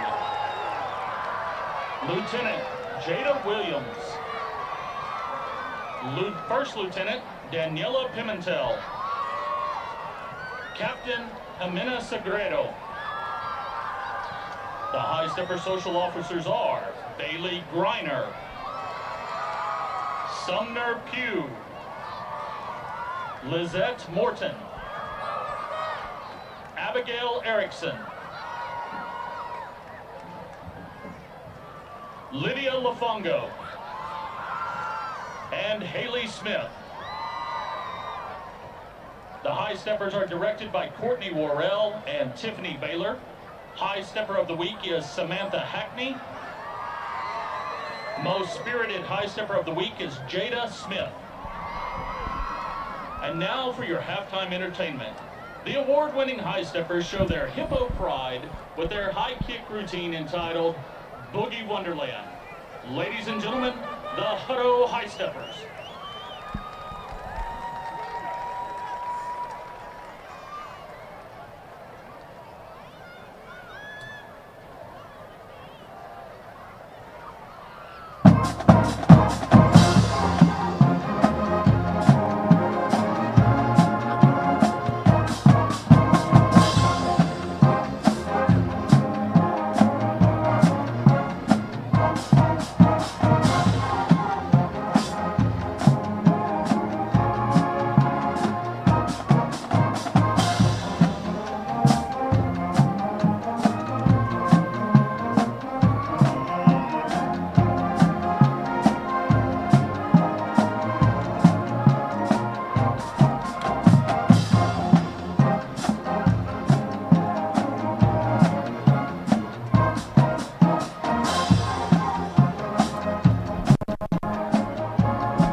Of drum majors Christian Franklin, Kylie Holt, Elena Bustamante, and Maisie Watson present their 2019 UIL Marching Contest show, Heist, which includes music from the Vienna Philharmonic Fanfare by Richard Strauss and Rhapsody on a Theme of Paganini by Sergei Rachmaninoff.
get some band noise on there.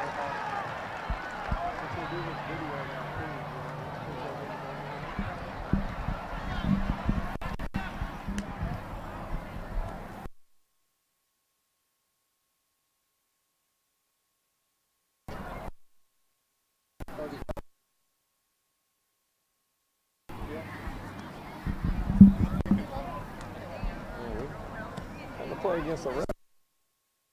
Oh, lead. I don't even think it was.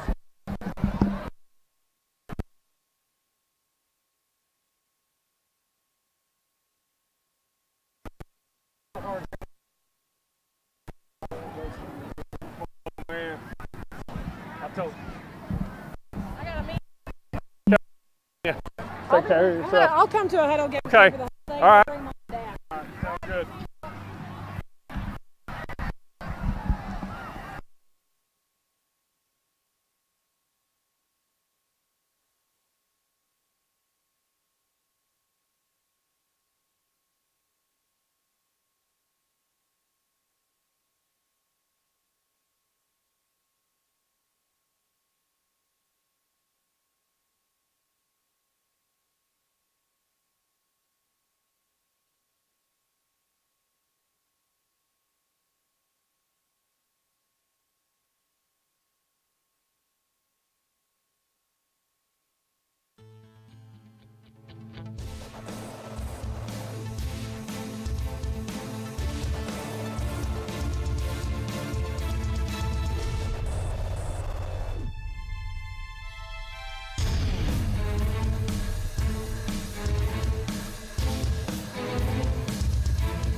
Welcome back to Liberty Hill. We're at halftime. Hippos leading 21-14. We're just about set for the second half. Hippos about to run out onto the field. And, boy, a very interesting first half, a half that started off with Hippos scoring on their very first possession, had a great drive, and then Liberty Hill did what Liberty Hill does. They scored on their first possession on a big 60-something yard run on a play that we all thought that the guy was down, and then I was just talking to the Liberty Hills PA guy, and he said even they sitting up there in the PA box thought that the guy was down. But anyway, bust loose for a touchdown.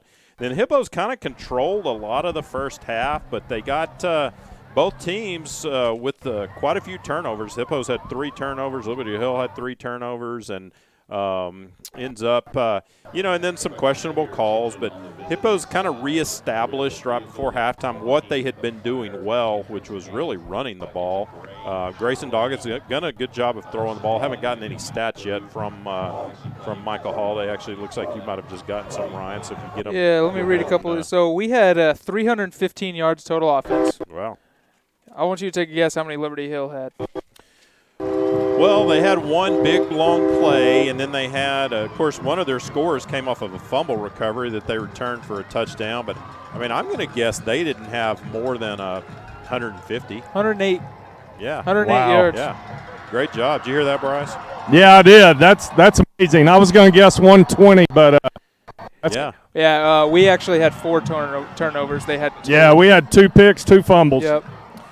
But only 7 points off of turnovers given up. So and again, like I said, it's 21-14, but it's a game the Hippos really have dominated and probably could be up by about 20 points. Here's the stat that's going to surprise you. Time of possession: Hippos 12-28, Liberty Hill 10-40. They don't usually lose that battle. No kidding. Third down conversions, we were 80%, 4 out of 5. So picking right up where we left off last week. Yeah, exactly. Truly and honestly, without those 4 turnovers, it's been a Hippo-dominated football game. It really has. Well, Liberty Hill will get the ball to start the second half, and I think it's one of those things that's kind of a key for Hutto to probably get an early stop against that Liberty Hill offense and put their offense in good field, give the Hippos offense a good field position, and try to get up by a couple of scores. Yeah, key is to get that first stop here. You wonder what kind of with that high pooch kick, going to be fielded at the 25-yard line. Woo, there you go. Nice tackle. Risey crosses the 30, brought down at the 32-yard line. And I think Bryce Zane Bolding was in on that tackle along with Travis Taylor, I believe. Heard from Bryce. Got to give a shout-out to somebody that's one of our great friends that is listening. We were talking about him just this past week, hoping we're going to see him in Waller in a couple of weeks. That's Coach Van. Coach Van said he tuned in at halftime and all he heard was the band. He goes, "I want to hear you guys." So you know what time the game starts? That's a good point. There you go, Landon. Trying to run right side was. Tell you what. Trey Seward ran into the wall, also known as Landon Watson, and just was swallowed up. Talk about a wall. Well, it's like welcome to a guy that's going to be playing in the SEC in a couple of years. Yeah, and that was just a smart business decision on his part. Just just eat down. The loss. Yep. So tackle for a loss, be second down and 12. Yeah, I know how that kid's parents feel. Yeah, you've seen Grayson get hit a few times. Clearly with a handoff. Now, I lost that one, but tackled for no loss or for no gain was Nash Robinson. Well, it's interesting because, Liberty Hill's the whole deal is all the different options they seem to throw at you, and they seem to be running just about one play, and that's that fullback up the middle, and they're not getting anything off that. That quarterback keeps – I feel like if he pulls that ball, he's running wild. And maybe. I don't know, though. Yeah, he did. He probably did good containment on it. A couple of times that first half, and we smothered him pretty quick. I'll tell you something funny here in just a second that their PA guy told me because he said he had to learn how to watch the ball. This time again, handoff up the middle and just stopped by about 4 Hippo defenders was number 42, Blake Simpson. Hippos took the ball away from him, but they're going to whistle that one down. So the PA guy, I was talking to him, and he goes, I learned a couple years ago, he said, I would try to watch and make the call of who was carrying it, and he said, I would lose the ball, and I finally figured out, if you're looking wide and you can't find the ball, just look up the middle about 20 yards down the field because it means the fullback's probably busted loose and is rambling. Liberty Hill will punt. Let's go, Brock. Get you one. Dejan standing back at his own 30. High punt. Nice hang time. Really nice punt. Got to be careful with that one. Dejan, tell you what, that one almost shorted him, but he's able to fall on it at the 40-yard line. So Hippos will take over 1st and 10 at their own 40-yard line. Great defensive stand can't on ask the for very much better first start coming out of halftime. Series. I was interested to see what kind of adjustments Liberty Hill was going to make, and so far it doesn't look like made a whole lot. Yeah, I don't it's one of those things with their offense, you really kind of wonder how much adjustments they really can Exactly. make. That's what I was about to say. I don't think you can make a whole lot of adjustments with an offense like that. I mean, their adjustment would be to start throwing the ball, and they're not really inclined to do that. 1st and 10, Harrison goes in motion from left to right. Handoff goes to him on a sweep across the 40, 45, and run out of bounds. At about the 47-yard line was Dejon Harrison, picked up about 7 yards on the play. How about 8 more of those plays this drive? Yeah. Well, it's been so effective, both sides. Well, Dejon just outruns everybody to the corner. 7 yards of carry will move you on down the field. Yeah, it won't take you 10 or 11 plays, then you'll get a score. Makai Kimball was doing that as well early, getting that wide run. Handoff goes to Makai. This time up the middle. Go, he's gone. 40. Great he is block. not going to be caught. 2015. Nobody within 15 yards. So once Makai broke through there was nobody that was going to catch him. And on the second play of the second half, the Hippos strike fast. 9:20 to go here in the third quarter, and they stretch their lead to 27-14 with the point after attempt to come. Hey, good blocking. Good job, guys. Great blocking. Makai sprung free, and well, I said we needed 7 more of those plays this drive. I meant 1. I know number.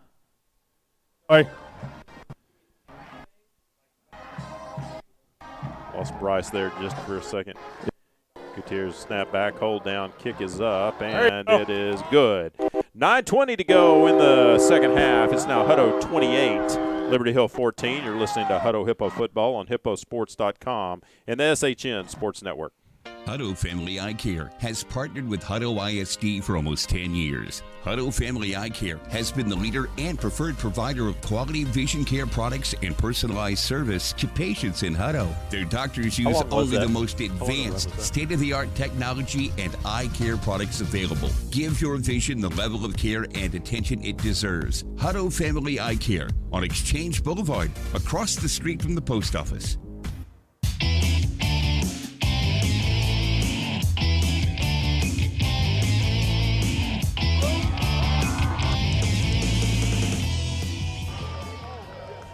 Hippos strike fast on their first offense possession of the second half. They lead it now 28-14. Makai Kimball with the 50-yard touchdown run.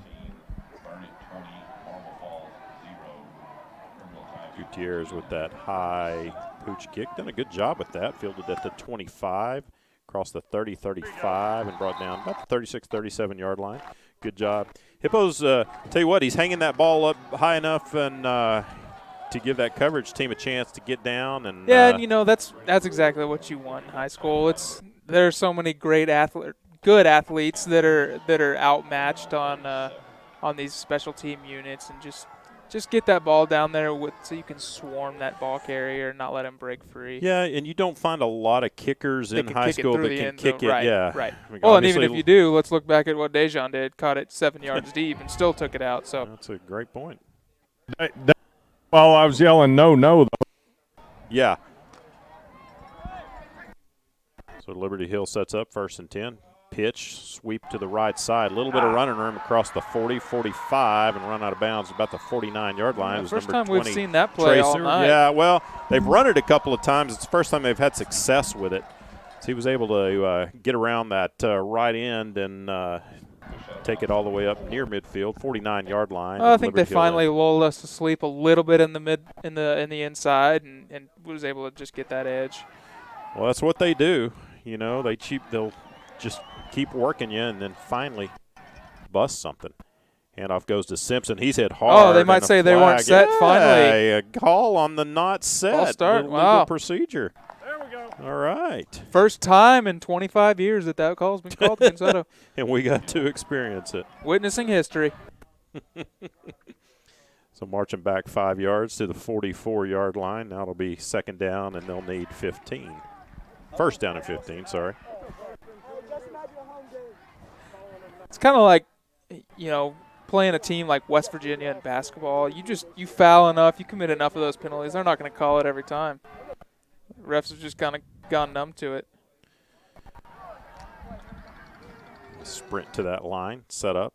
Pitch this time going left to Simpson and hauled down from behind. Great job by number 1, Kendall Williams. Kendall Williams got there in the backfield before Simpson flag down in the could turn it up.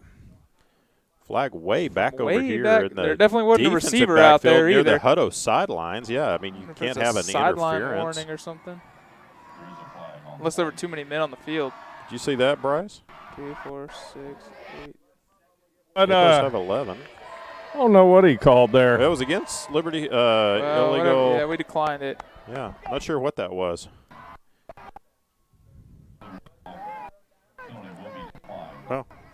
Well, they tried that sweep play out to the left side, and this time weren't able to get the edge. Kendall Williams, a little bit too fast to try to beat him out there.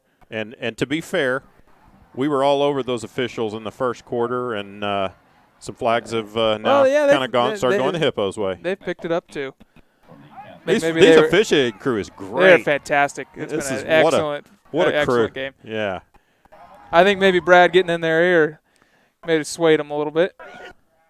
There's inside handoff, and great job by the Hippos again to stay with the ball carrier, number 20, Trey Seward, as quarterback Kearley and Simpson tried to carry a fake out around the left side, but you had Hippos staying home and tackling the carrier Seward for basically no gain. And as frustrating an offense as this can be to play against, it's also probably got to be pretty frustrating for them when you do face a defense that's been so disciplined and doing all the right things, such as the Hutto defense tonight. It's, like we said, not a whole lot of adjustments that they can really make. So you're just, if you're that fullback, you're just running the brick wall play after play after play. It's got to be a kind of beat down for them. Their MO is they just keep doing it, thinking they're finally going to break one. 3rd down, 14.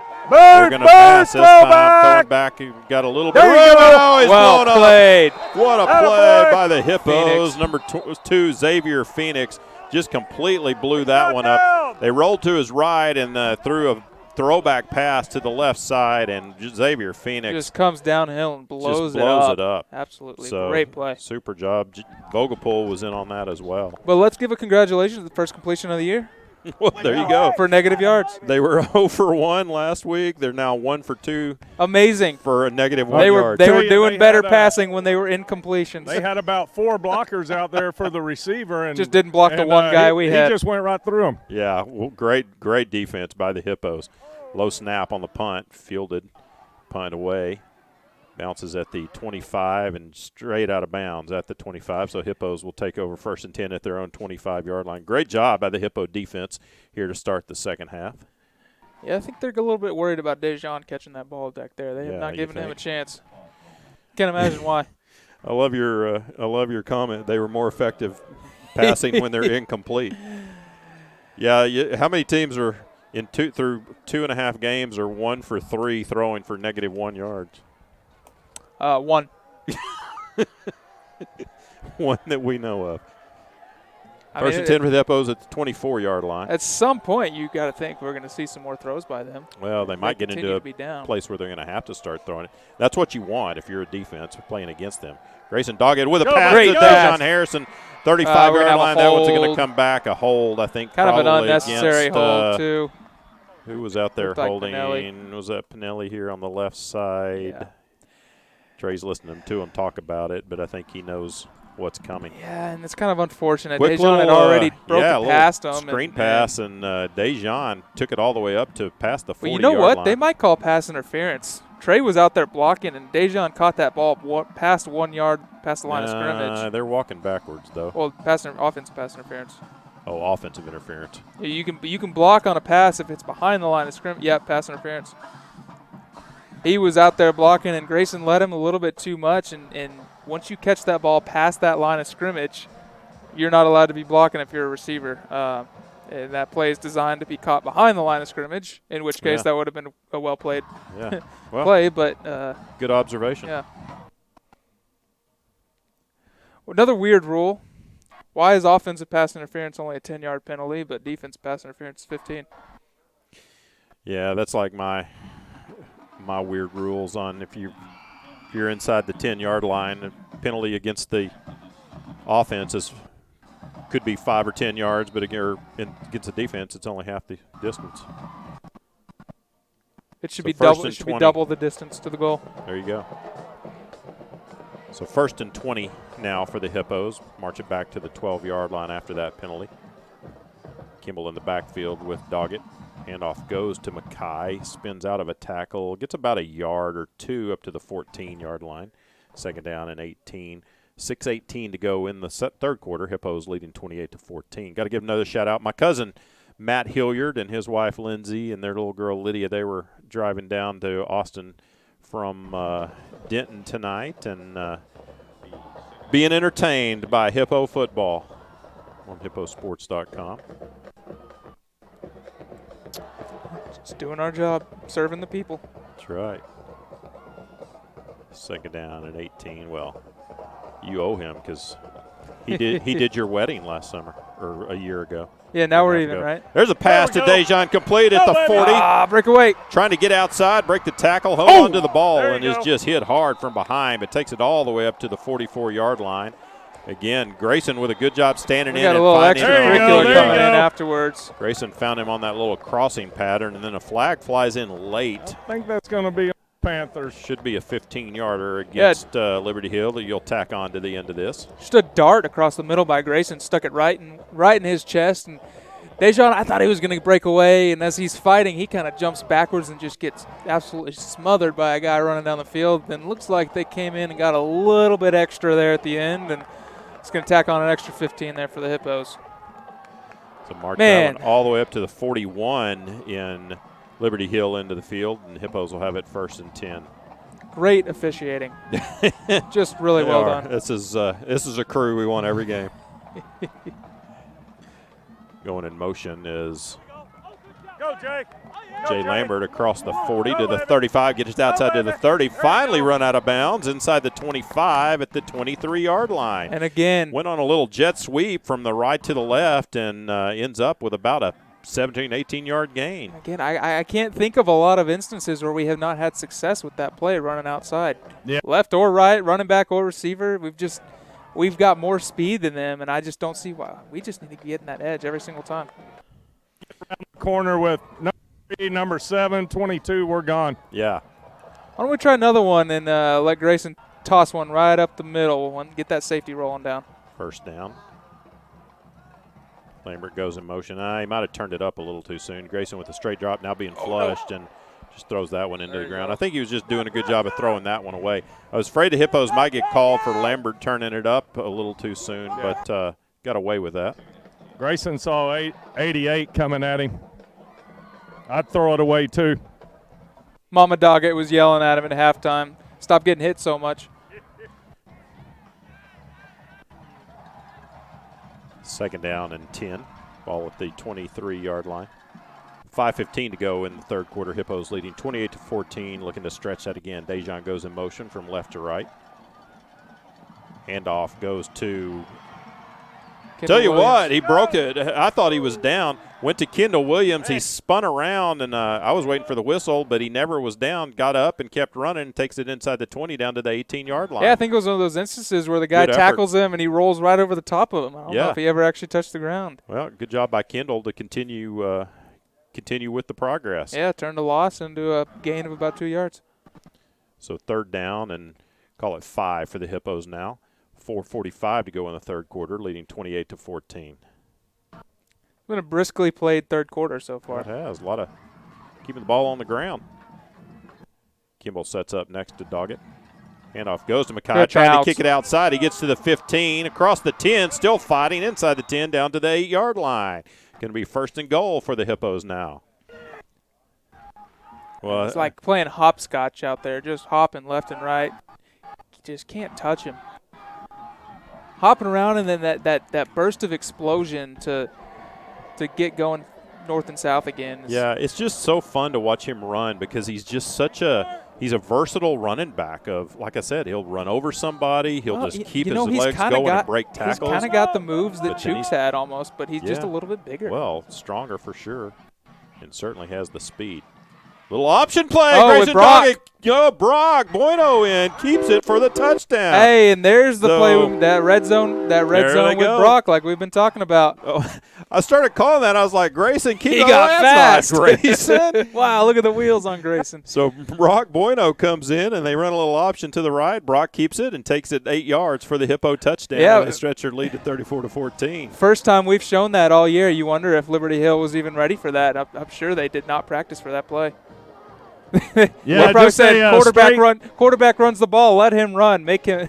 Don't let him pitch it. Straight speed option by Brock, and it was wide open. Yeah, I don't know. He had no intention of pitching that ball. Gosh, Bryce down there, it's either your son or your nephew. Point after attempt is good. So 3:52 to go in the third quarter. It's now Hutto 35, Liberty Hill 14. You're listening to Hutto Hippo Football on hipposports.com and the SHN Sports Network. A-Plus Federal Credit Union is a longtime supporter of Hutto ISD. Earn cash back and support Hippo Nation with the student-designed A-Plus FCU Hutto ISD Hippo Debit Card. When you use your Hippo Debit Card, you and Hutto ISD both earn up to 10 cents with every purchase. Hutto ISD has received over $71,000 in cash back from A-Plus FCU members since August 2016. Stop by the Hutto branch on Ed Schmidt Boulevard to get your card and start earning today. Membership required. Insured by NCUA.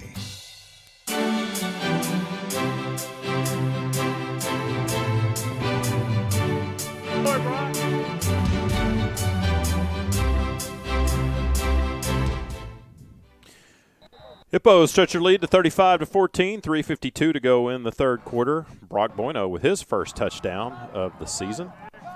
Kickoff, high kick, fielded inside the 30 at the 28. A little bit of running room across the 35, still running, stretching to the right side, and brought down short of the 40 at the 38-yard line was number 2, Brady Brewer on the return, tackled by Sadavian Robinson.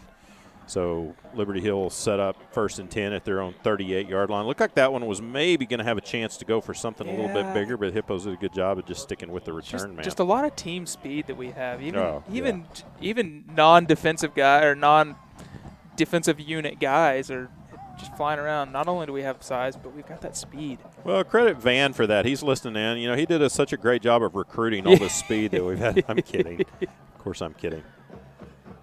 Just completely blown up on the plate.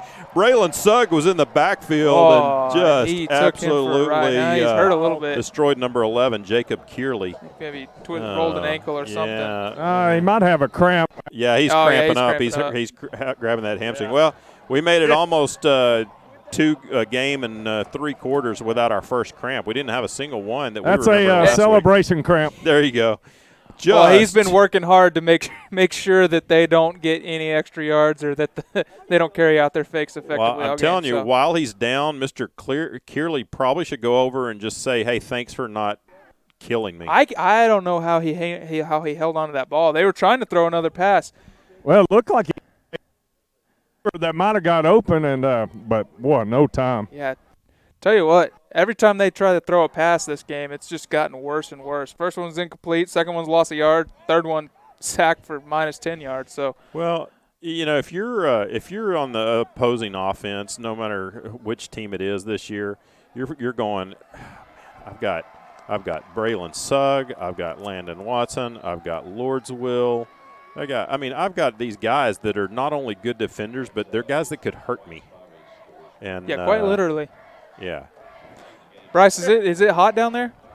No, it's not too bad. I mean, there's not much breeze, but temperature-wise, pretty good right now. Well, you wonder if maybe that has something to do with the cramps. Maybe it's not as hot. Guys don't feel like they need to be hydrating as much. You know, a lot of times you see guys cramp up when it's real cold because they don't think they need to drink any water. Don't hydrate. Mm-hmm. So 2nd down and 15. Braylon comes off after that cramp. Handoff goes to Simpson. And there just wrapped up. Actually, I think that was Nash Robinson. Yeah, 28 there. And again, ran into the wall of Landon Watson. The wall of Landon Watson and our red zone quarterback, Brock Bueno. Yeah. What a fun defense that we've got this year to watch. These guys are, they are quick to the ball. They swarm. They hit hard. And we said before the season started this was really going to be the group that was going to keep us in every single game. And I don't think there's any question about that. Yep. So third down and about 11 needed by the Panthers. Hippos might have jumped off sides on that one. They finally blew it dead, too. The illegal procedure against Liberty Hill. My goodness. Yeah, protect that quarterback there. Well, I think this is where, we saw this last week against West Mesquite, too. I think this is the point of the game where you're starting to see a team on the other side get kind of worn down by these Hippo defenders. And Liberty Hill, they're on the verge, especially if the Hippos get a stop here and go down and get another score. Liberty Hill might be on the verge of beginning to wave the white flag with 2:15 to go here in the third quarter, and Hippos leading 35-14. What does waving the white flag look like for Liberty Hill? They run the ball. Well, pass. Bryce calling for the pass, and it is intercepted at the 35-yard line. Back to the 40, 45, 50. Travis Taylor cuts back inside. He might take this now all the way across the field. and he gets tripped up at the 45-yard line. Hey, trend continues, though. Every time they throw a pass, it gets worse and worse. This time it's an interception. So now they're 1 Next for time 4. It's a pick 6. 1 for 4, -1 yards, and an interception is their passing stats. Hayden and I were just talking about how hard to Liberty catch up. Hey, 2 completions now, 1 for negative yards, the other one to us. To the other team. So, again, if I'm Liberty Hill, if you call pass play, hey, just go ahead and throw that into the ground. Let's eat the incompletion. Well, credit to the Hippo defense on that too, of course. But Travis Taylor returns it to the 44. Hippos set up 1st and 10. Mackay goes in motion, looking to swing the pass. They do at the 45-40. Gets outside to the 35 and wrestled out of bounds right over there near Bryce at the 33-yard line. I say near Bryce. Bryce, are you over there? Pretty close. Oh, there you are. He's on the 20. There you are. Here with. Yeah, you're over there, Coach Plant. Another well-placed screen or swing pass there by Grayson going forward. This time caught it behind the line of scrimmage. 1st and 10 at the 33. Down to 1:46 to go in the third quarter. Hippos leading 35-14. And, boy, I tell you, looking to maybe put the dagger in it right here. Pass outside, flat, complete to number 9, Josh Gonzalez. Now, that one was right over there in front of Bryce. Brought down at the 23-yard line. Close to a first down. Going to be short by about a yard. Close enough. I feel bad I didn't block. You're too old for that now. You got that right. 55 this week. You were good up until a couple of days ago. 2nd down 1. Grayson throwing deep corner and throws it out of bounds. I think Josh Gonzalez had gone out of bounds and come back in. I saw the ref drop his hat. They both dropped the hats, but it sure looked like he was forced out of bounds, in which case that is not illegal. Right. But nonetheless, the ball was out of bounds. So it doesn't really matter. That's a good play to call on 2nd down and 1 yard. Right. Just we talked about that shot. last week. West Mesquite tried the same thing, but they threw an interception. So 3rd down 1 needed now. Grayson had a safe miss here. Yeah, there you go. Kimball sets up on the left side. Handoff goes to Mackay. Up the middle. He breaks it. Across the 20. He was about a foot grab away from breaking that one for another touchdown. Just got tripped up, or he would have. Drake Oberpriller brings him down at the 17-yard line. I haven't gotten to say Oberpriller enough tonight. We'll look for some more opportunities for you. So 1st and 10 for the Hippos at the 18-yard line. Kimball sets up on the right side of Doggett. Single receiver right, 2 receivers left. Now Grayson looking to change the play. Just looking to milk the clock down. Yeah, down to a minute left here in the third quarter. Hippos leading 35-14. Handoff goes to Mackay, bounces in, bounces back out. 15 trying to get outside, and again, shoestring tackle down inside the 15 at about the 14-yard line. In fact, I think he lost a shoe on that. Second lost shoe on the day. Someone needs to get him some spats. Well, and now we've lost Bryce, including losing a shoe. I wonder if Bryce's microphone battery might have finally bit it. Oh, no, he's trying to fight back. He's making a comeback. Yeah. Second down 6 needed for the Hippos. This time, Kendall Williams in the backfield with Doggett throwing into the end zone, and it is just little led Dejan just a little too much. Yeah, he hit that incomplete. break just a little bit too late. He had him. It was a good spot. It's a good spot by Grayson. That's one of those passes you tell a guy throw it into a spot, not to the guy. I think Dejan was a little slow getting off the line. Oh, Bryce is coming back. Yeah, sorry about that. That's all right. Welcome back. We said you were fighting back, so here you are. So 3rd down and 6 needed for the Hippos. 20 seconds to go in the third quarter. Hutto leading 35-14. Look for a rollout to left, get one of those smash routes going. See if Trey Pinelli can just settle in. We'll stop route like he's been doing all game. Oh, There you go, a little timeout. Timeout called by the Hippos before they can snap it. I think we were about to get a delay of game. Good call. So, hey, Bryce, I know Van's listening in, and with you being down on the sidelines now and not being able to, this is kind of the point of games where you and I, when they start getting a little separation, we start talking about other things, namely This Is Us, right? And we haven't had any This Is Us discussion yet this year. And, one of the things. If you would watch Yellowstone. Yeah, I just haven't been able to tune into that yet. We lost Bryce again. Just as getting it. There we go. Van, you got to text us and tell us if you're still watching This Is Us. Van tried to bail on it last year, and I think Lisa probably made him stick with it, and so I'm not even sure when it comes back on. It's got to be pretty soon. Ryan hasn't watched it, so I can't talk This Is Us with Ryan. I'm letting you down. I got too many other shows I got to watch. There are too many football games on right now. Football games aren't on Tuesday nights. You ever heard of Maction? Tuesday, Wednesday, Thursday, baby. Got a little bit of equipment malfunction going on here at the railroad. Got Brock Bueno in at quarterback, so we'll see what they're going to do third and long here. I'd say there's an 87% chance that Brock's going to keep the ball. Yeah, but you got to remember Brock can throw it too. I know. I'm allowing 13%. Yeah, but if he throws the ball, he doesn't get to try to run anybody over. All right, here we go. 3rd down and 7.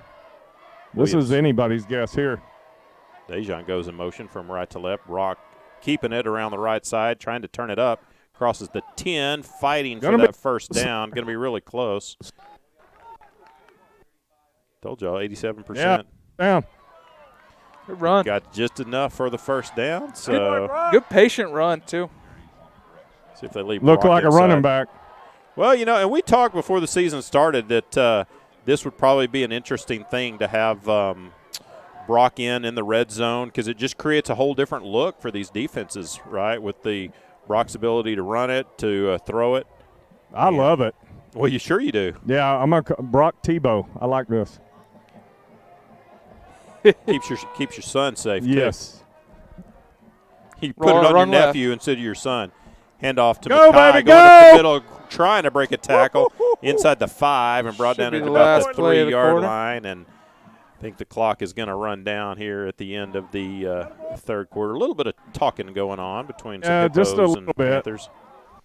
Well, we have reached the end of the third quarter. Great third quarter for the Hippos as they stretch their lead to 35-14. We got 1 to play left in Liberty Hill. It's Hutto 35, Liberty Hill 14. You're listening to Hutto Hippo Football on hipposports.com and the SHN Sports Network.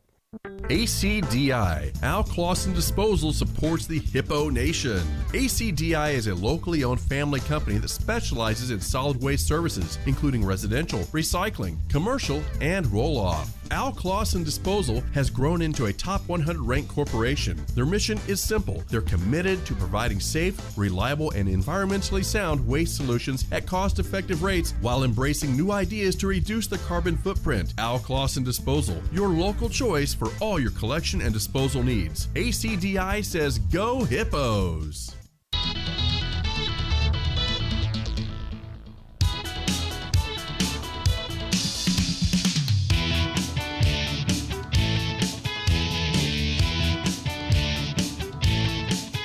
Van's pulling my man card. I heard something about a man card. Yeah, Van just texted me. He said he's pulling my man card. I guess that means he's not doing This Is Us anymore. I guess that means I get to keep mine. You know what? I'm going to text Lisa and ask her if they're still watching This Is Us, because sometimes what he tells me might not be the truth. All right, here we go. Hippos second and goal to start the fourth quarter. Brock Bueno still in at quarterback. Makai Kimball lines up beside him. Brock bobbles the snap, keeps it, powers forward, and brought down at about the 1. Yeah, it is very much Tebow-esque. Yeah, a little when they run that play. Sam Ellinger, Tebow, little quarterback power game. I like it.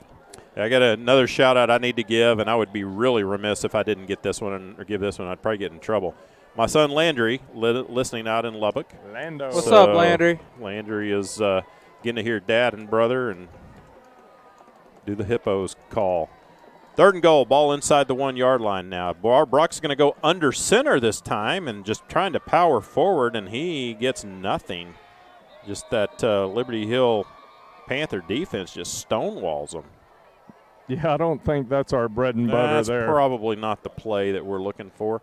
I think if I'm going to do the power thing like that, bring our defensive line in to push those guys back.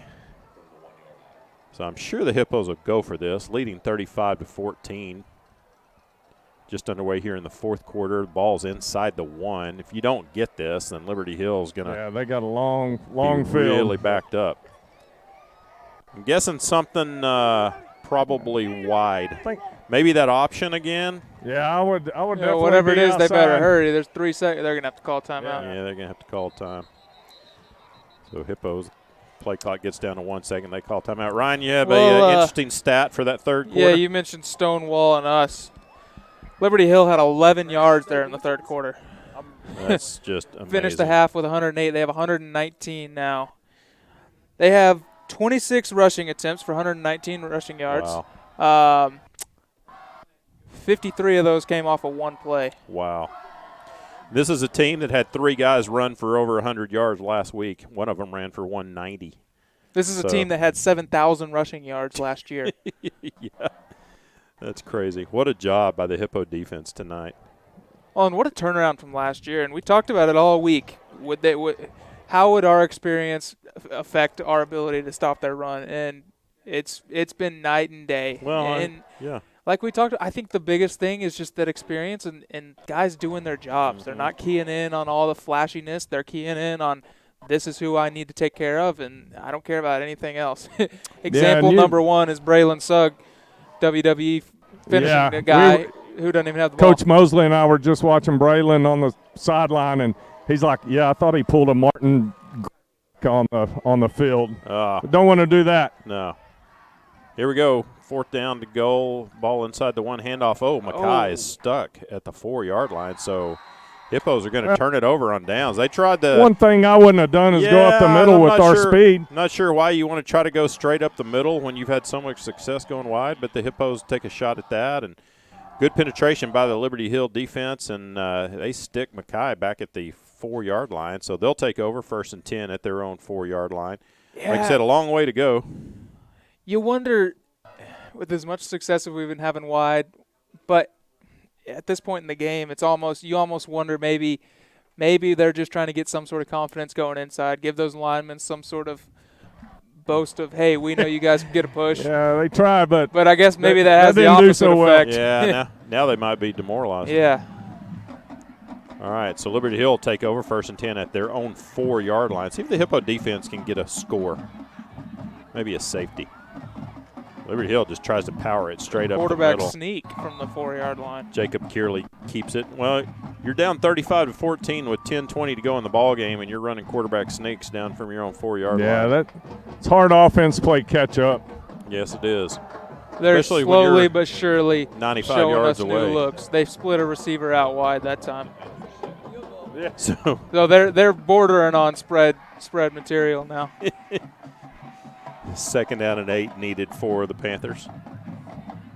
Sprint to the line of scrimmage, as they often do. Put a man in motion. Trying to run that sweep to the left side. Turn it across the 10. A little bit of running room. And finally hit hard at about the 16-yard line was number 20, Trey Seward. Is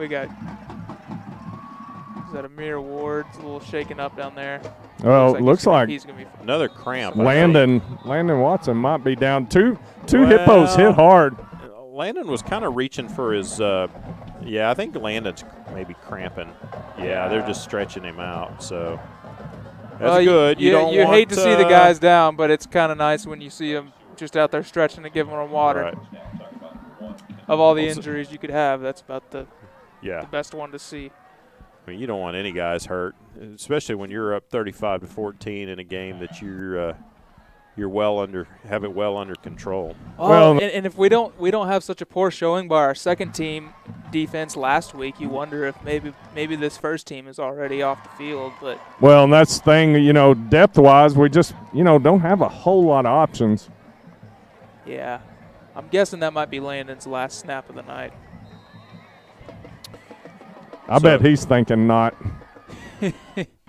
Looks like Braylon's back in, so that's a good sign.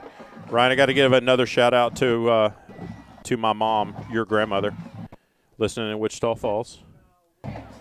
Our most loyal listener. Well, I should have a son listening in Wichita Falls as well, so shout out to Jake. Jake listening, who shot a great round of golf today in a qualifying round. Surprise. I know, right? Jake and a great round of golf, kind of synonymous. Oh, no, he shot a 70 the other day, so. Oh, boy. He's going downhill. He's getting down there with me what I shoot in 9 holes. On the 9. Yeah. No, my mom's been a faithful listener of Hippo football for going back to Ryan's playing days. That looked like motion. Keep this time by number 20 Seward, and he's brought down at the 20-yard line. We see Landon didn't stay out but one play. Oh, is he back in? Oh yeah. You got to get those stats. Hey, why? LSU likes him just the way he is. Yeah. Hey, I wonder if he's going to be over there on that LSU sidelines tomorrow night. He said he wasn't going tomorrow. He thought about it. He's like, man, it's going to be hot and crowded. Oh, wow. That's his future team. Yeah. Hey, you don't know that. Sweep coming to the left side. Seward keeps it. Well, keeps his legs going. Looked like he was going to be brought down, but ends up gaining about another 6 or 7 yards out to the 34-yard line. Yeah, they're moving the ball a little bit, and maybe we're getting a little bit complacent. 8 minutes to go. Hippos leading 35. Yeah, now I think the words went down, so I don't like. Yeah, that's what I'm with you, Bryce. I think it's enough. We've seen enough. It's time to get those guys out for the night. Well, it's so interesting that last week in Waco we didn't have a single cramp, and then. Well, I don't think Lordsville's cramping. Yeah, I think it is. Looks like they're kind of stretching his. I think his is a cramp. I think it was a little ankle twist. Well, cut out this much. Defense didn't have this much work last week. That's a good point. But probably a wake-up call, like Ryan said. Remember the hydration, even if you think you don't need it. So 1st and 10 don't for be the Panthers. Florida State.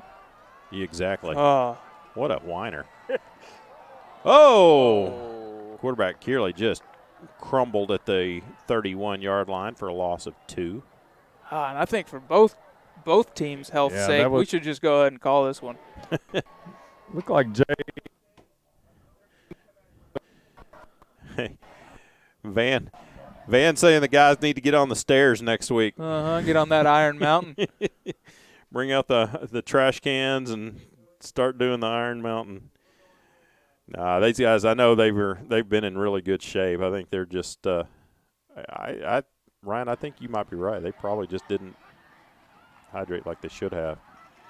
Here's a pitch to the left side, running down the left sideline across the 40 up near the 45-yard line, even give him the 46. Just tripped up by Braylon number Sugg. 20, Seward. So a little bit of success for they finally Liberty found Hill. that edge. I think they sent a receiver out and had him running a route and brought our corner out of the way. It took a defensive end of ours to still catch him. Yeah. Between just the size and the speed to go catch their running back running out on this edge. So 1st and 10 at the 46-yard line. Little inside handoff to Seward. and wrapped up by, was that Lordsville that got him first? I think it was Braylon. It was Braylon Sugg. Imagine that. Oh boy, he's having big. himself a ball game tonight. I think we might see. be. I think we might be talking to him on Monday night. I was going to say, I think he might be the end up being that defensive player of the game. Hippos with another one down this time. Is that Amir? Yeah, I think Amir. You guys might just be getting some rest in between plays. Like 6:51 to go in the ball game. Hippos leading 35-14. Kind of working on knee a little bit. Yeah, don't want to talk too much about those kind of things. Yeah. Now he's hopping up. He's coming up. Yep. I'm with you. Hey, I think they're just getting some rest. Just resting. Well, they're giving Brad a lot of exercise because every one of these plays, Brad's run out to the field to see how his guys are doing. Yeah. It's kind of funny. We've had Amir, Aylan. Yeah. Every one of our, who you'd probably say are some of our top defensive guys. Yeah, they've made a lot of plays tonight. They have.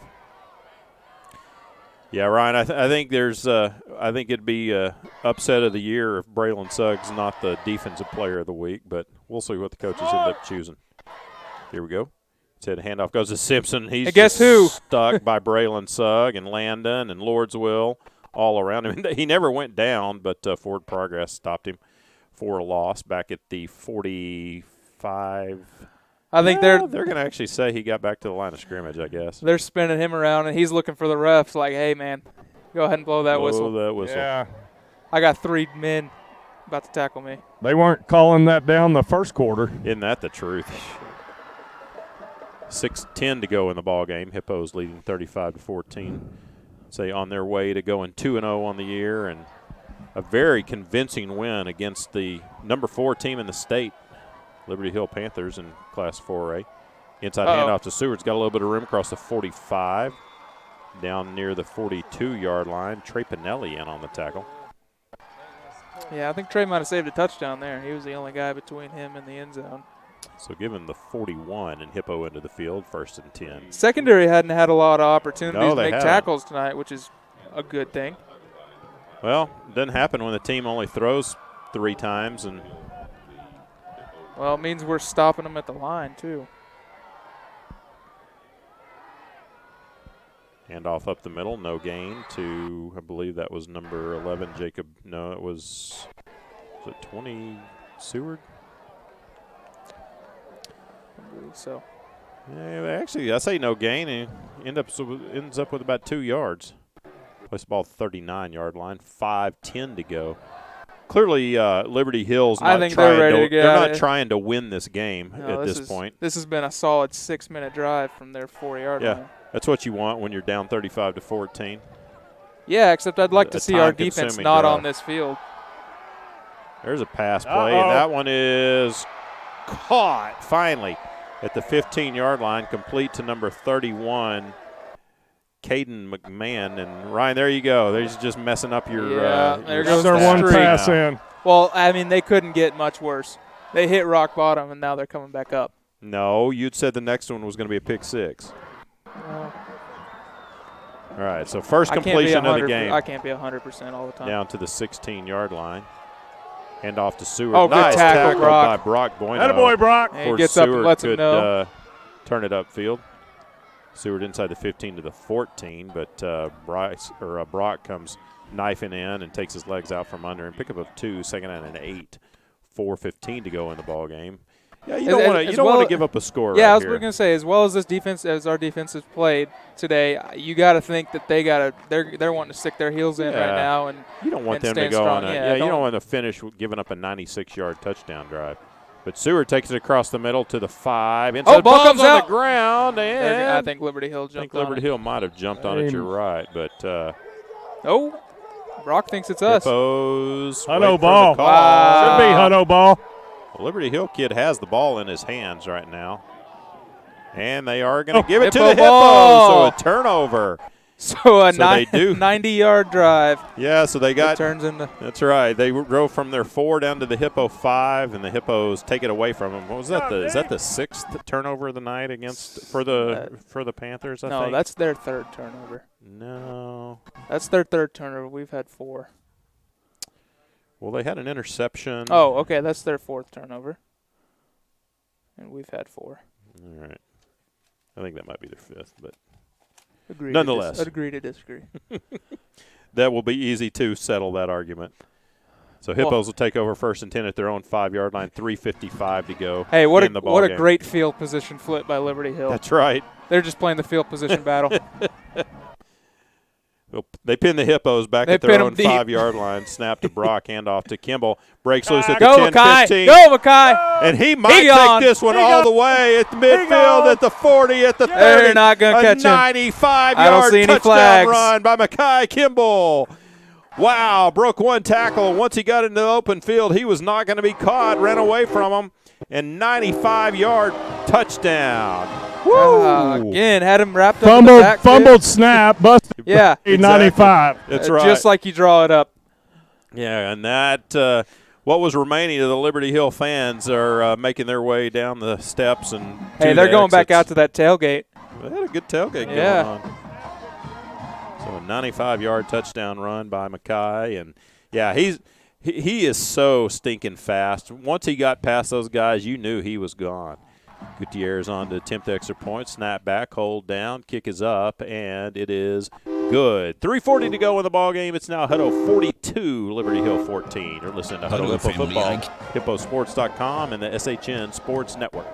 Hutto Family Eye Care has partnered with Hutto ISD for almost 10 years. Hutto Family Eye Care has been the leader and preferred provider of quality vision care products and personalized service to patients in Hutto. Their doctors use only the most advanced, state-of-the-art technology and eye care products available. Give your vision the level of care and attention it deserves. Hutto Family Eye Care on Exchange Boulevard, across the street from the post office.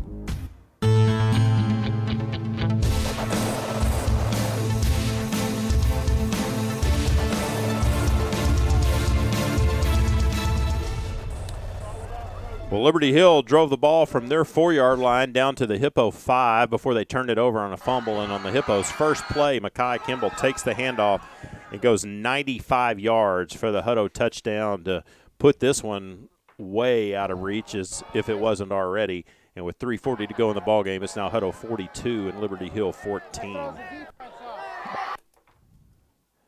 Surely now we'll get to see that second-team Hutto defense coming out. Oh, yeah. Pooch kick, left side this time, fielded at the 30-yard line, across the 35, and tackled at the 36 by number 32, Zane Bolding. So the Panthers will take over 1st and 10. Hippos leading 42-14. Well, what'd you say the Hippos had at halftime? How many yards? 350 or so? I believe so. We had 489 at the end of the 3rd quarter. 489. 489. So add at least 100 onto that after that run. That's 589. Halftime we had 315.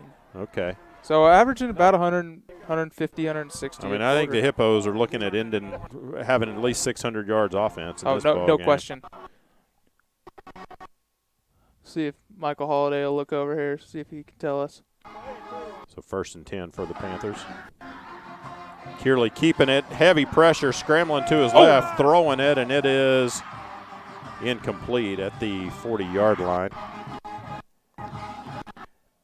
Well, I guess we've, with 3:29 to go in the game, leading 42-14, we've put them in a position that they have to really start throwing the ball now.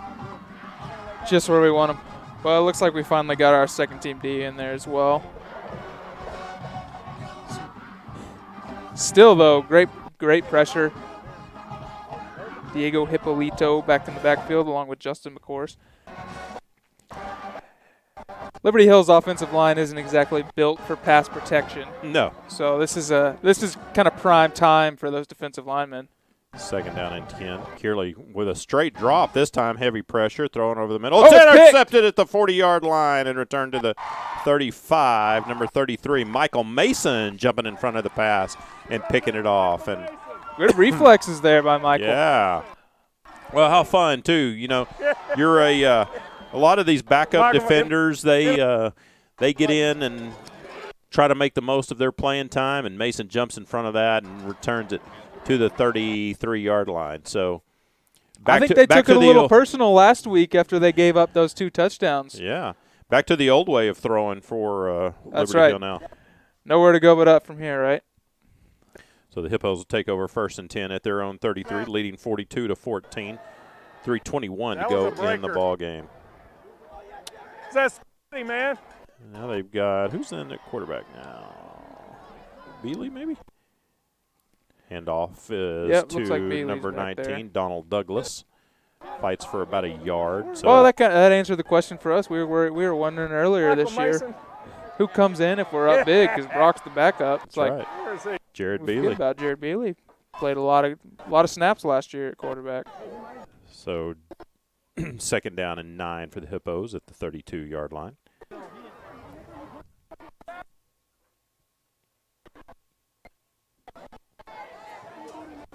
Michael Mason. I think Bryce is having excited fun for Michael Mason down there. 2nd down and 9. 2:35. Clock still counting. Told Mason that 7-on-7. Little blitz look. Bealey going to trying to keep it around the right side, and there's a block in the back. See if it gets called. Guess no flag. Got some extracurriculars going on extra back stuff here. going off on the far side of the field. Mackay Proctor and Jacoby Duncan. Hey, they're fired up to be in the ball game. They got the adrenaline flowing. They're ready to go hit somebody. Liberty Hill's not. They're not having any of that anymore. Hippos lost about 7 yards on that play, back to the 40-yard line. So 3rd down, and they need about 16 or 17. Any recollection on how many throws Jared Bealey got last year? I wouldn't think very many. Guessing probably 0. Yeah. I mean, a lot of times when he would come in, Right, it was at the end just of the a games. handoff. Yeah. I wonder if maybe he can get one right here. Get a throw under his belt. They'll run a jet sweep. Probably going to run it, and they do. Running it from right to left. And there's number 12, Tyler Carnes, and he stood up by the Panther defense for no gain, maybe lost a yard. So that's going to set up a 4th down situation. And this will be, I believe, the first punt of the ball game for the Hippos. So they almost made it the whole game without having a punt. 1:10 to go. Well, Brock's probably a little bit excited they stopped him there. Gets to come in and show off the leg. See if he can. It's always his mission to try to pin him deep. Try it. See if they can pin him inside the 5 again. Hey, he was pretty successful last year. That was kind of his go-to was getting him inside the 20. I wouldn't put it past Brock to just take off and start pull running. Just tuck it and run. It's like we'll get a timeout going. It's like the Hippos are going to let the play clock run all the way down. Call a timeout with 1 second left on the play clock. 47 seconds left to go in the game. Hippos leading 42-14, and they're going to move to 2-0 on the season. And this one, the win last week against West Mesquite was impressive just because it was his first game of the year. Didn't really know what the Hippos had, especially offensively. We knew the defense was going to be good, but I think you can classify this one as a solid win. Absolutely. On the road, hostile environment, come in, and not only to just shut them down completely on offense, but we've overcome a lot of adversity this game. First quarter with everything that went on with the refs, who've been great all game, not a single issue. Bryce, what's your takeaway from this one? Bryce, you got your ears on there? I think Bryce is checked I'm looking. out. I think Bryce took his headphones out. Yeah, it looks like Bryce doesn't even have his headphones in. He didn't hear a word we're saying. Now's the time. Get your shots in. I think he forgot what he was doing down there. He's enjoying the moment. Yeah. In a second, he's gonna realize he's holding those headphones in his hand and isn't hearing us. All right, Brock. So Brock stands at the 50-yard line, gonna punt this one away. There's nobody back deep for Liberty Hill. Yeah. Quick kick. There you go. Look at that. Nice little spiral. Bounces at the 10. Just into the end zone. I thought that was gonna kick out of bounds, but that was a pretty kick though. I Brock having a conversation with the referee. He knows what that was all about. It's not his first conversation with the referee. It probably won't be his last. He gets friendly with those officials all the time. Yeah, friendly. So Liberty Hill take over 1st and 10 at their own 20, 40 seconds to go in the ball game. And you wonder if maybe they'll just take one more play. And I think, Bryce, are you putting your ears back in there? Yeah, I'm here. Oh, okay. Welcome back, Bryce. Yeah, I've had to visit a little bit. Yeah, we saw that. Hey, it's pretty exciting down here. Well, we were asking, before I realized you weren't hearing us, I said, what's your assessment of this game? Well, I'm telling you, the coaches and kids are super stoked. Time to get back to work. Yeah, for sure. Handoff goes to Searley. He's got running room across the 30. Tries to kick it outside, gets to the 40, and finally brought down at about the 43-yard line. So Liberty Hill not quitting. They want to try to get another one on the board. This one's all Hippos, has been all Hippos, and again, it's going to be really interesting to see how many offensive stats the Hippos have. Handoff to Simpson running to the left side. Great job by the Hippo defense. That ought to be the last Blake play. Simpson can turn it up. So 15 seconds. I wouldn't be surprised to see Liberty Hill try to get one more snap. Down to 10 seconds left. Tell you, Simpson running back, he's almost too big for this offense. Yeah, it's almost like he should be playing tight end or something. They do get they were one not set. more they snap. weren't No, set. they weren't snapped. Whistle blows, and which they're means probably we got one gonna, more play. Well, 10-second runoff. No, yeah, they shouldn't have to snap another one at this point, I believe. 0.4 seconds remaining. Liberty Hill, well, we're talking to their coach. Guys, there's 0.4 seconds left. Just do something. Yep, and I think he says timeout. The Liberty Hill call timeout. Wow. No kidding. 0.4 seconds left, and they called a timeout. Interesting. Well, after that 5-yard mark off. Let's see what Brad has to say about that. I'm sure he's probably not too pleased. Or he just doesn't care. Well, yeah, I was going to say, I don't know. I think actually, I see him turn around talking to somebody. I don't think he even realizes he has no idea. Right. I think the coaches have got to be very pleased with the outcome of this game. Well, I think so. I mean, you know, a team like this that's so dangerous because of that offense, and you just really never know, you know, how your defense is going to react. But I think we had high hopes coming into this that the Hippo defense was going to – they were going to remember kind of the schemes of Liberty Hill. And, you know, we said it before the game. We didn't really expect the ball tackled at middle of the field, and the Hippos on the last play of the game. Kind of what epitomizes this game is just tackling the Liberty Hill guy before he can get going. Hippos wrap this one up 42-14. Great win for the Hutto Hippos tonight here in Liberty Hill to move to 2-0 on the game. And I said, I think you know, we were talking before the game started, and we said we did not expect the same kind of game as last year that was that 52-51 win in overtime. We expected a lot more defense, and I think I can say it even exceeded my expectations because, you know, Liberty Hill, they got 14 points. 7 of that came on a fumble recovery for a touchdown. So, really, their offense scored 7 points. 7 of that came on a fumble recovery, and 7 of that came on one play that should have been probably down. And we've got a couple on the board, so yeah, it could have been a big blowout. Absolutely. Yeah. And, well, you know, they've got the one where they drove 90 yards and fumbled on their 5, but all things considered. Well, Bryce, good call from the sidelines tonight. We kept you for most of the game, so that was a win also. Makai Kimball said he was spaghetti-powered tonight. There you go. We witnessed it firsthand last night. Yeah, 3 plates, young man, and it helped. Well, we need to get him 3 next week too. Well, the Hippos take the win 42-14 over Liberty Hill here tonight in Liberty Hill, a game completely dominated by the Hippos really from the beginning, and a very impressive win. And this is one that certainly in Central Texas is going to probably send a message to a lot of folks. I think even after last week, the Hippos were, you know, people would kind of raise their eyebrows, you know, again, not knowing what the Hippos were going to be like after losing so many players off the offense from last year. But boy, they're solid.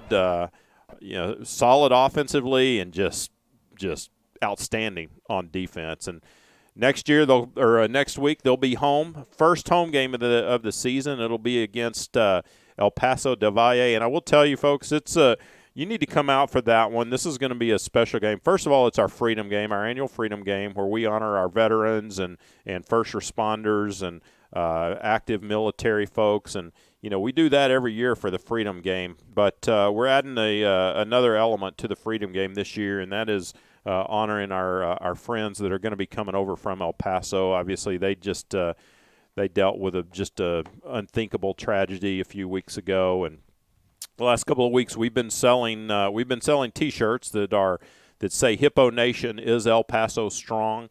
Those are still available through the weekend on our fan store. You can go to hipponation.org/fan store. And if you'd like to buy one of those shirts, they're $15. And what we're doing is the proceeds from those shirt sales we're giving to a group in El Paso that will disperse those funds to particularly first responders, counseling, and things like that, because those folks there in El Paso just saw some things that nobody should ever have to see. But we're going to make that a special time. We reached out to our staff at Hutto ISD. We have about 1,200 staff members in Hutto ISD, and well over 20 of those are from El Paso. So we're going to ask those folks also to join us to be on the field and have a little special gift that we'll present the folks from El Paso. So it's going to be a special night. It'll be the first home game of the year for the Hippos, the Freedom Game, and again, just a tribute to our friends that are coming over from El Paso. You got some final stats there, Ryan? Yeah, so Hutto's going to finish off the game with 575 yards, so 25 short of 600. 600. I really thought we were going to Well, they lost on that last possession. They lost about 15 or 20. Let's call it they lost 25. Okay, yeah, they had 600 until Liberty Hill's going to finish with 234. Obviously, 90 of those are going to come on that last drive as well. 223 yards in the air for Grayson, 1 touchdown, 2 interceptions, 18 of 30. 24 first downs for us, only 12 for Liberty Hill. 12 first downs, which obviously they're a team that prides themselves on moving that ball slowly and methodically down the field, getting those first downs, racking those up. So to see 12 first downs, I think that's huge. Turnovers, I don't want to tell you. Yeah. Let's just say, let's just leave it at that. Wait. Sometimes you have to admit when your dad's right. We had 4 turnovers. They had 5 turnovers. All right. We were 7 of 10 on third down. So again, just like last week, converting on third down has been a huge bonus. Obviously, with a young quarterback, that's not something you expect with a lot of those third and longs, and from Grayson being able to complete those passes down the field. Not only that, but for our offensive lineman to give him the time and everything. That's a huge bonus as well. So. Yeah, well, and I think outside of the take away the first quarter flags, and of course we were not shy about saying what we thought of the officiating in the first quarter, but after that it really did kind of settled in and it evened out. And the official crew they did a good job after that. In fact, we saw some calls that we had been hoping we would get, which is some illegal motion against Liberty Hill, but. Other than that, the Hippos really were they did a pretty good job of staying penalty free, especially critical penalty free. Right. Got to clean up the turnovers a little bit. One positive, we really didn't talk about it during the game, but we made every single extra point tonight. I was going to say that's every single extra point, and didn't really give up near the pressure that we did last week. So right, I think that was probably a big talking point. So they certainly worked on between that and keeping the ball in bounds on those kickoffs. Yep, certainly worked on that during this week and made great progress. But just a great win overall for the Hippos against an outstanding Liberty Hill team that probably at the end of the year, this Liberty Hill team is going to be making a deep run into the playoffs like they do every single year. Yep. But I think the Hippos are serving notice that, the guys that left last year were great players for us, and we miss them.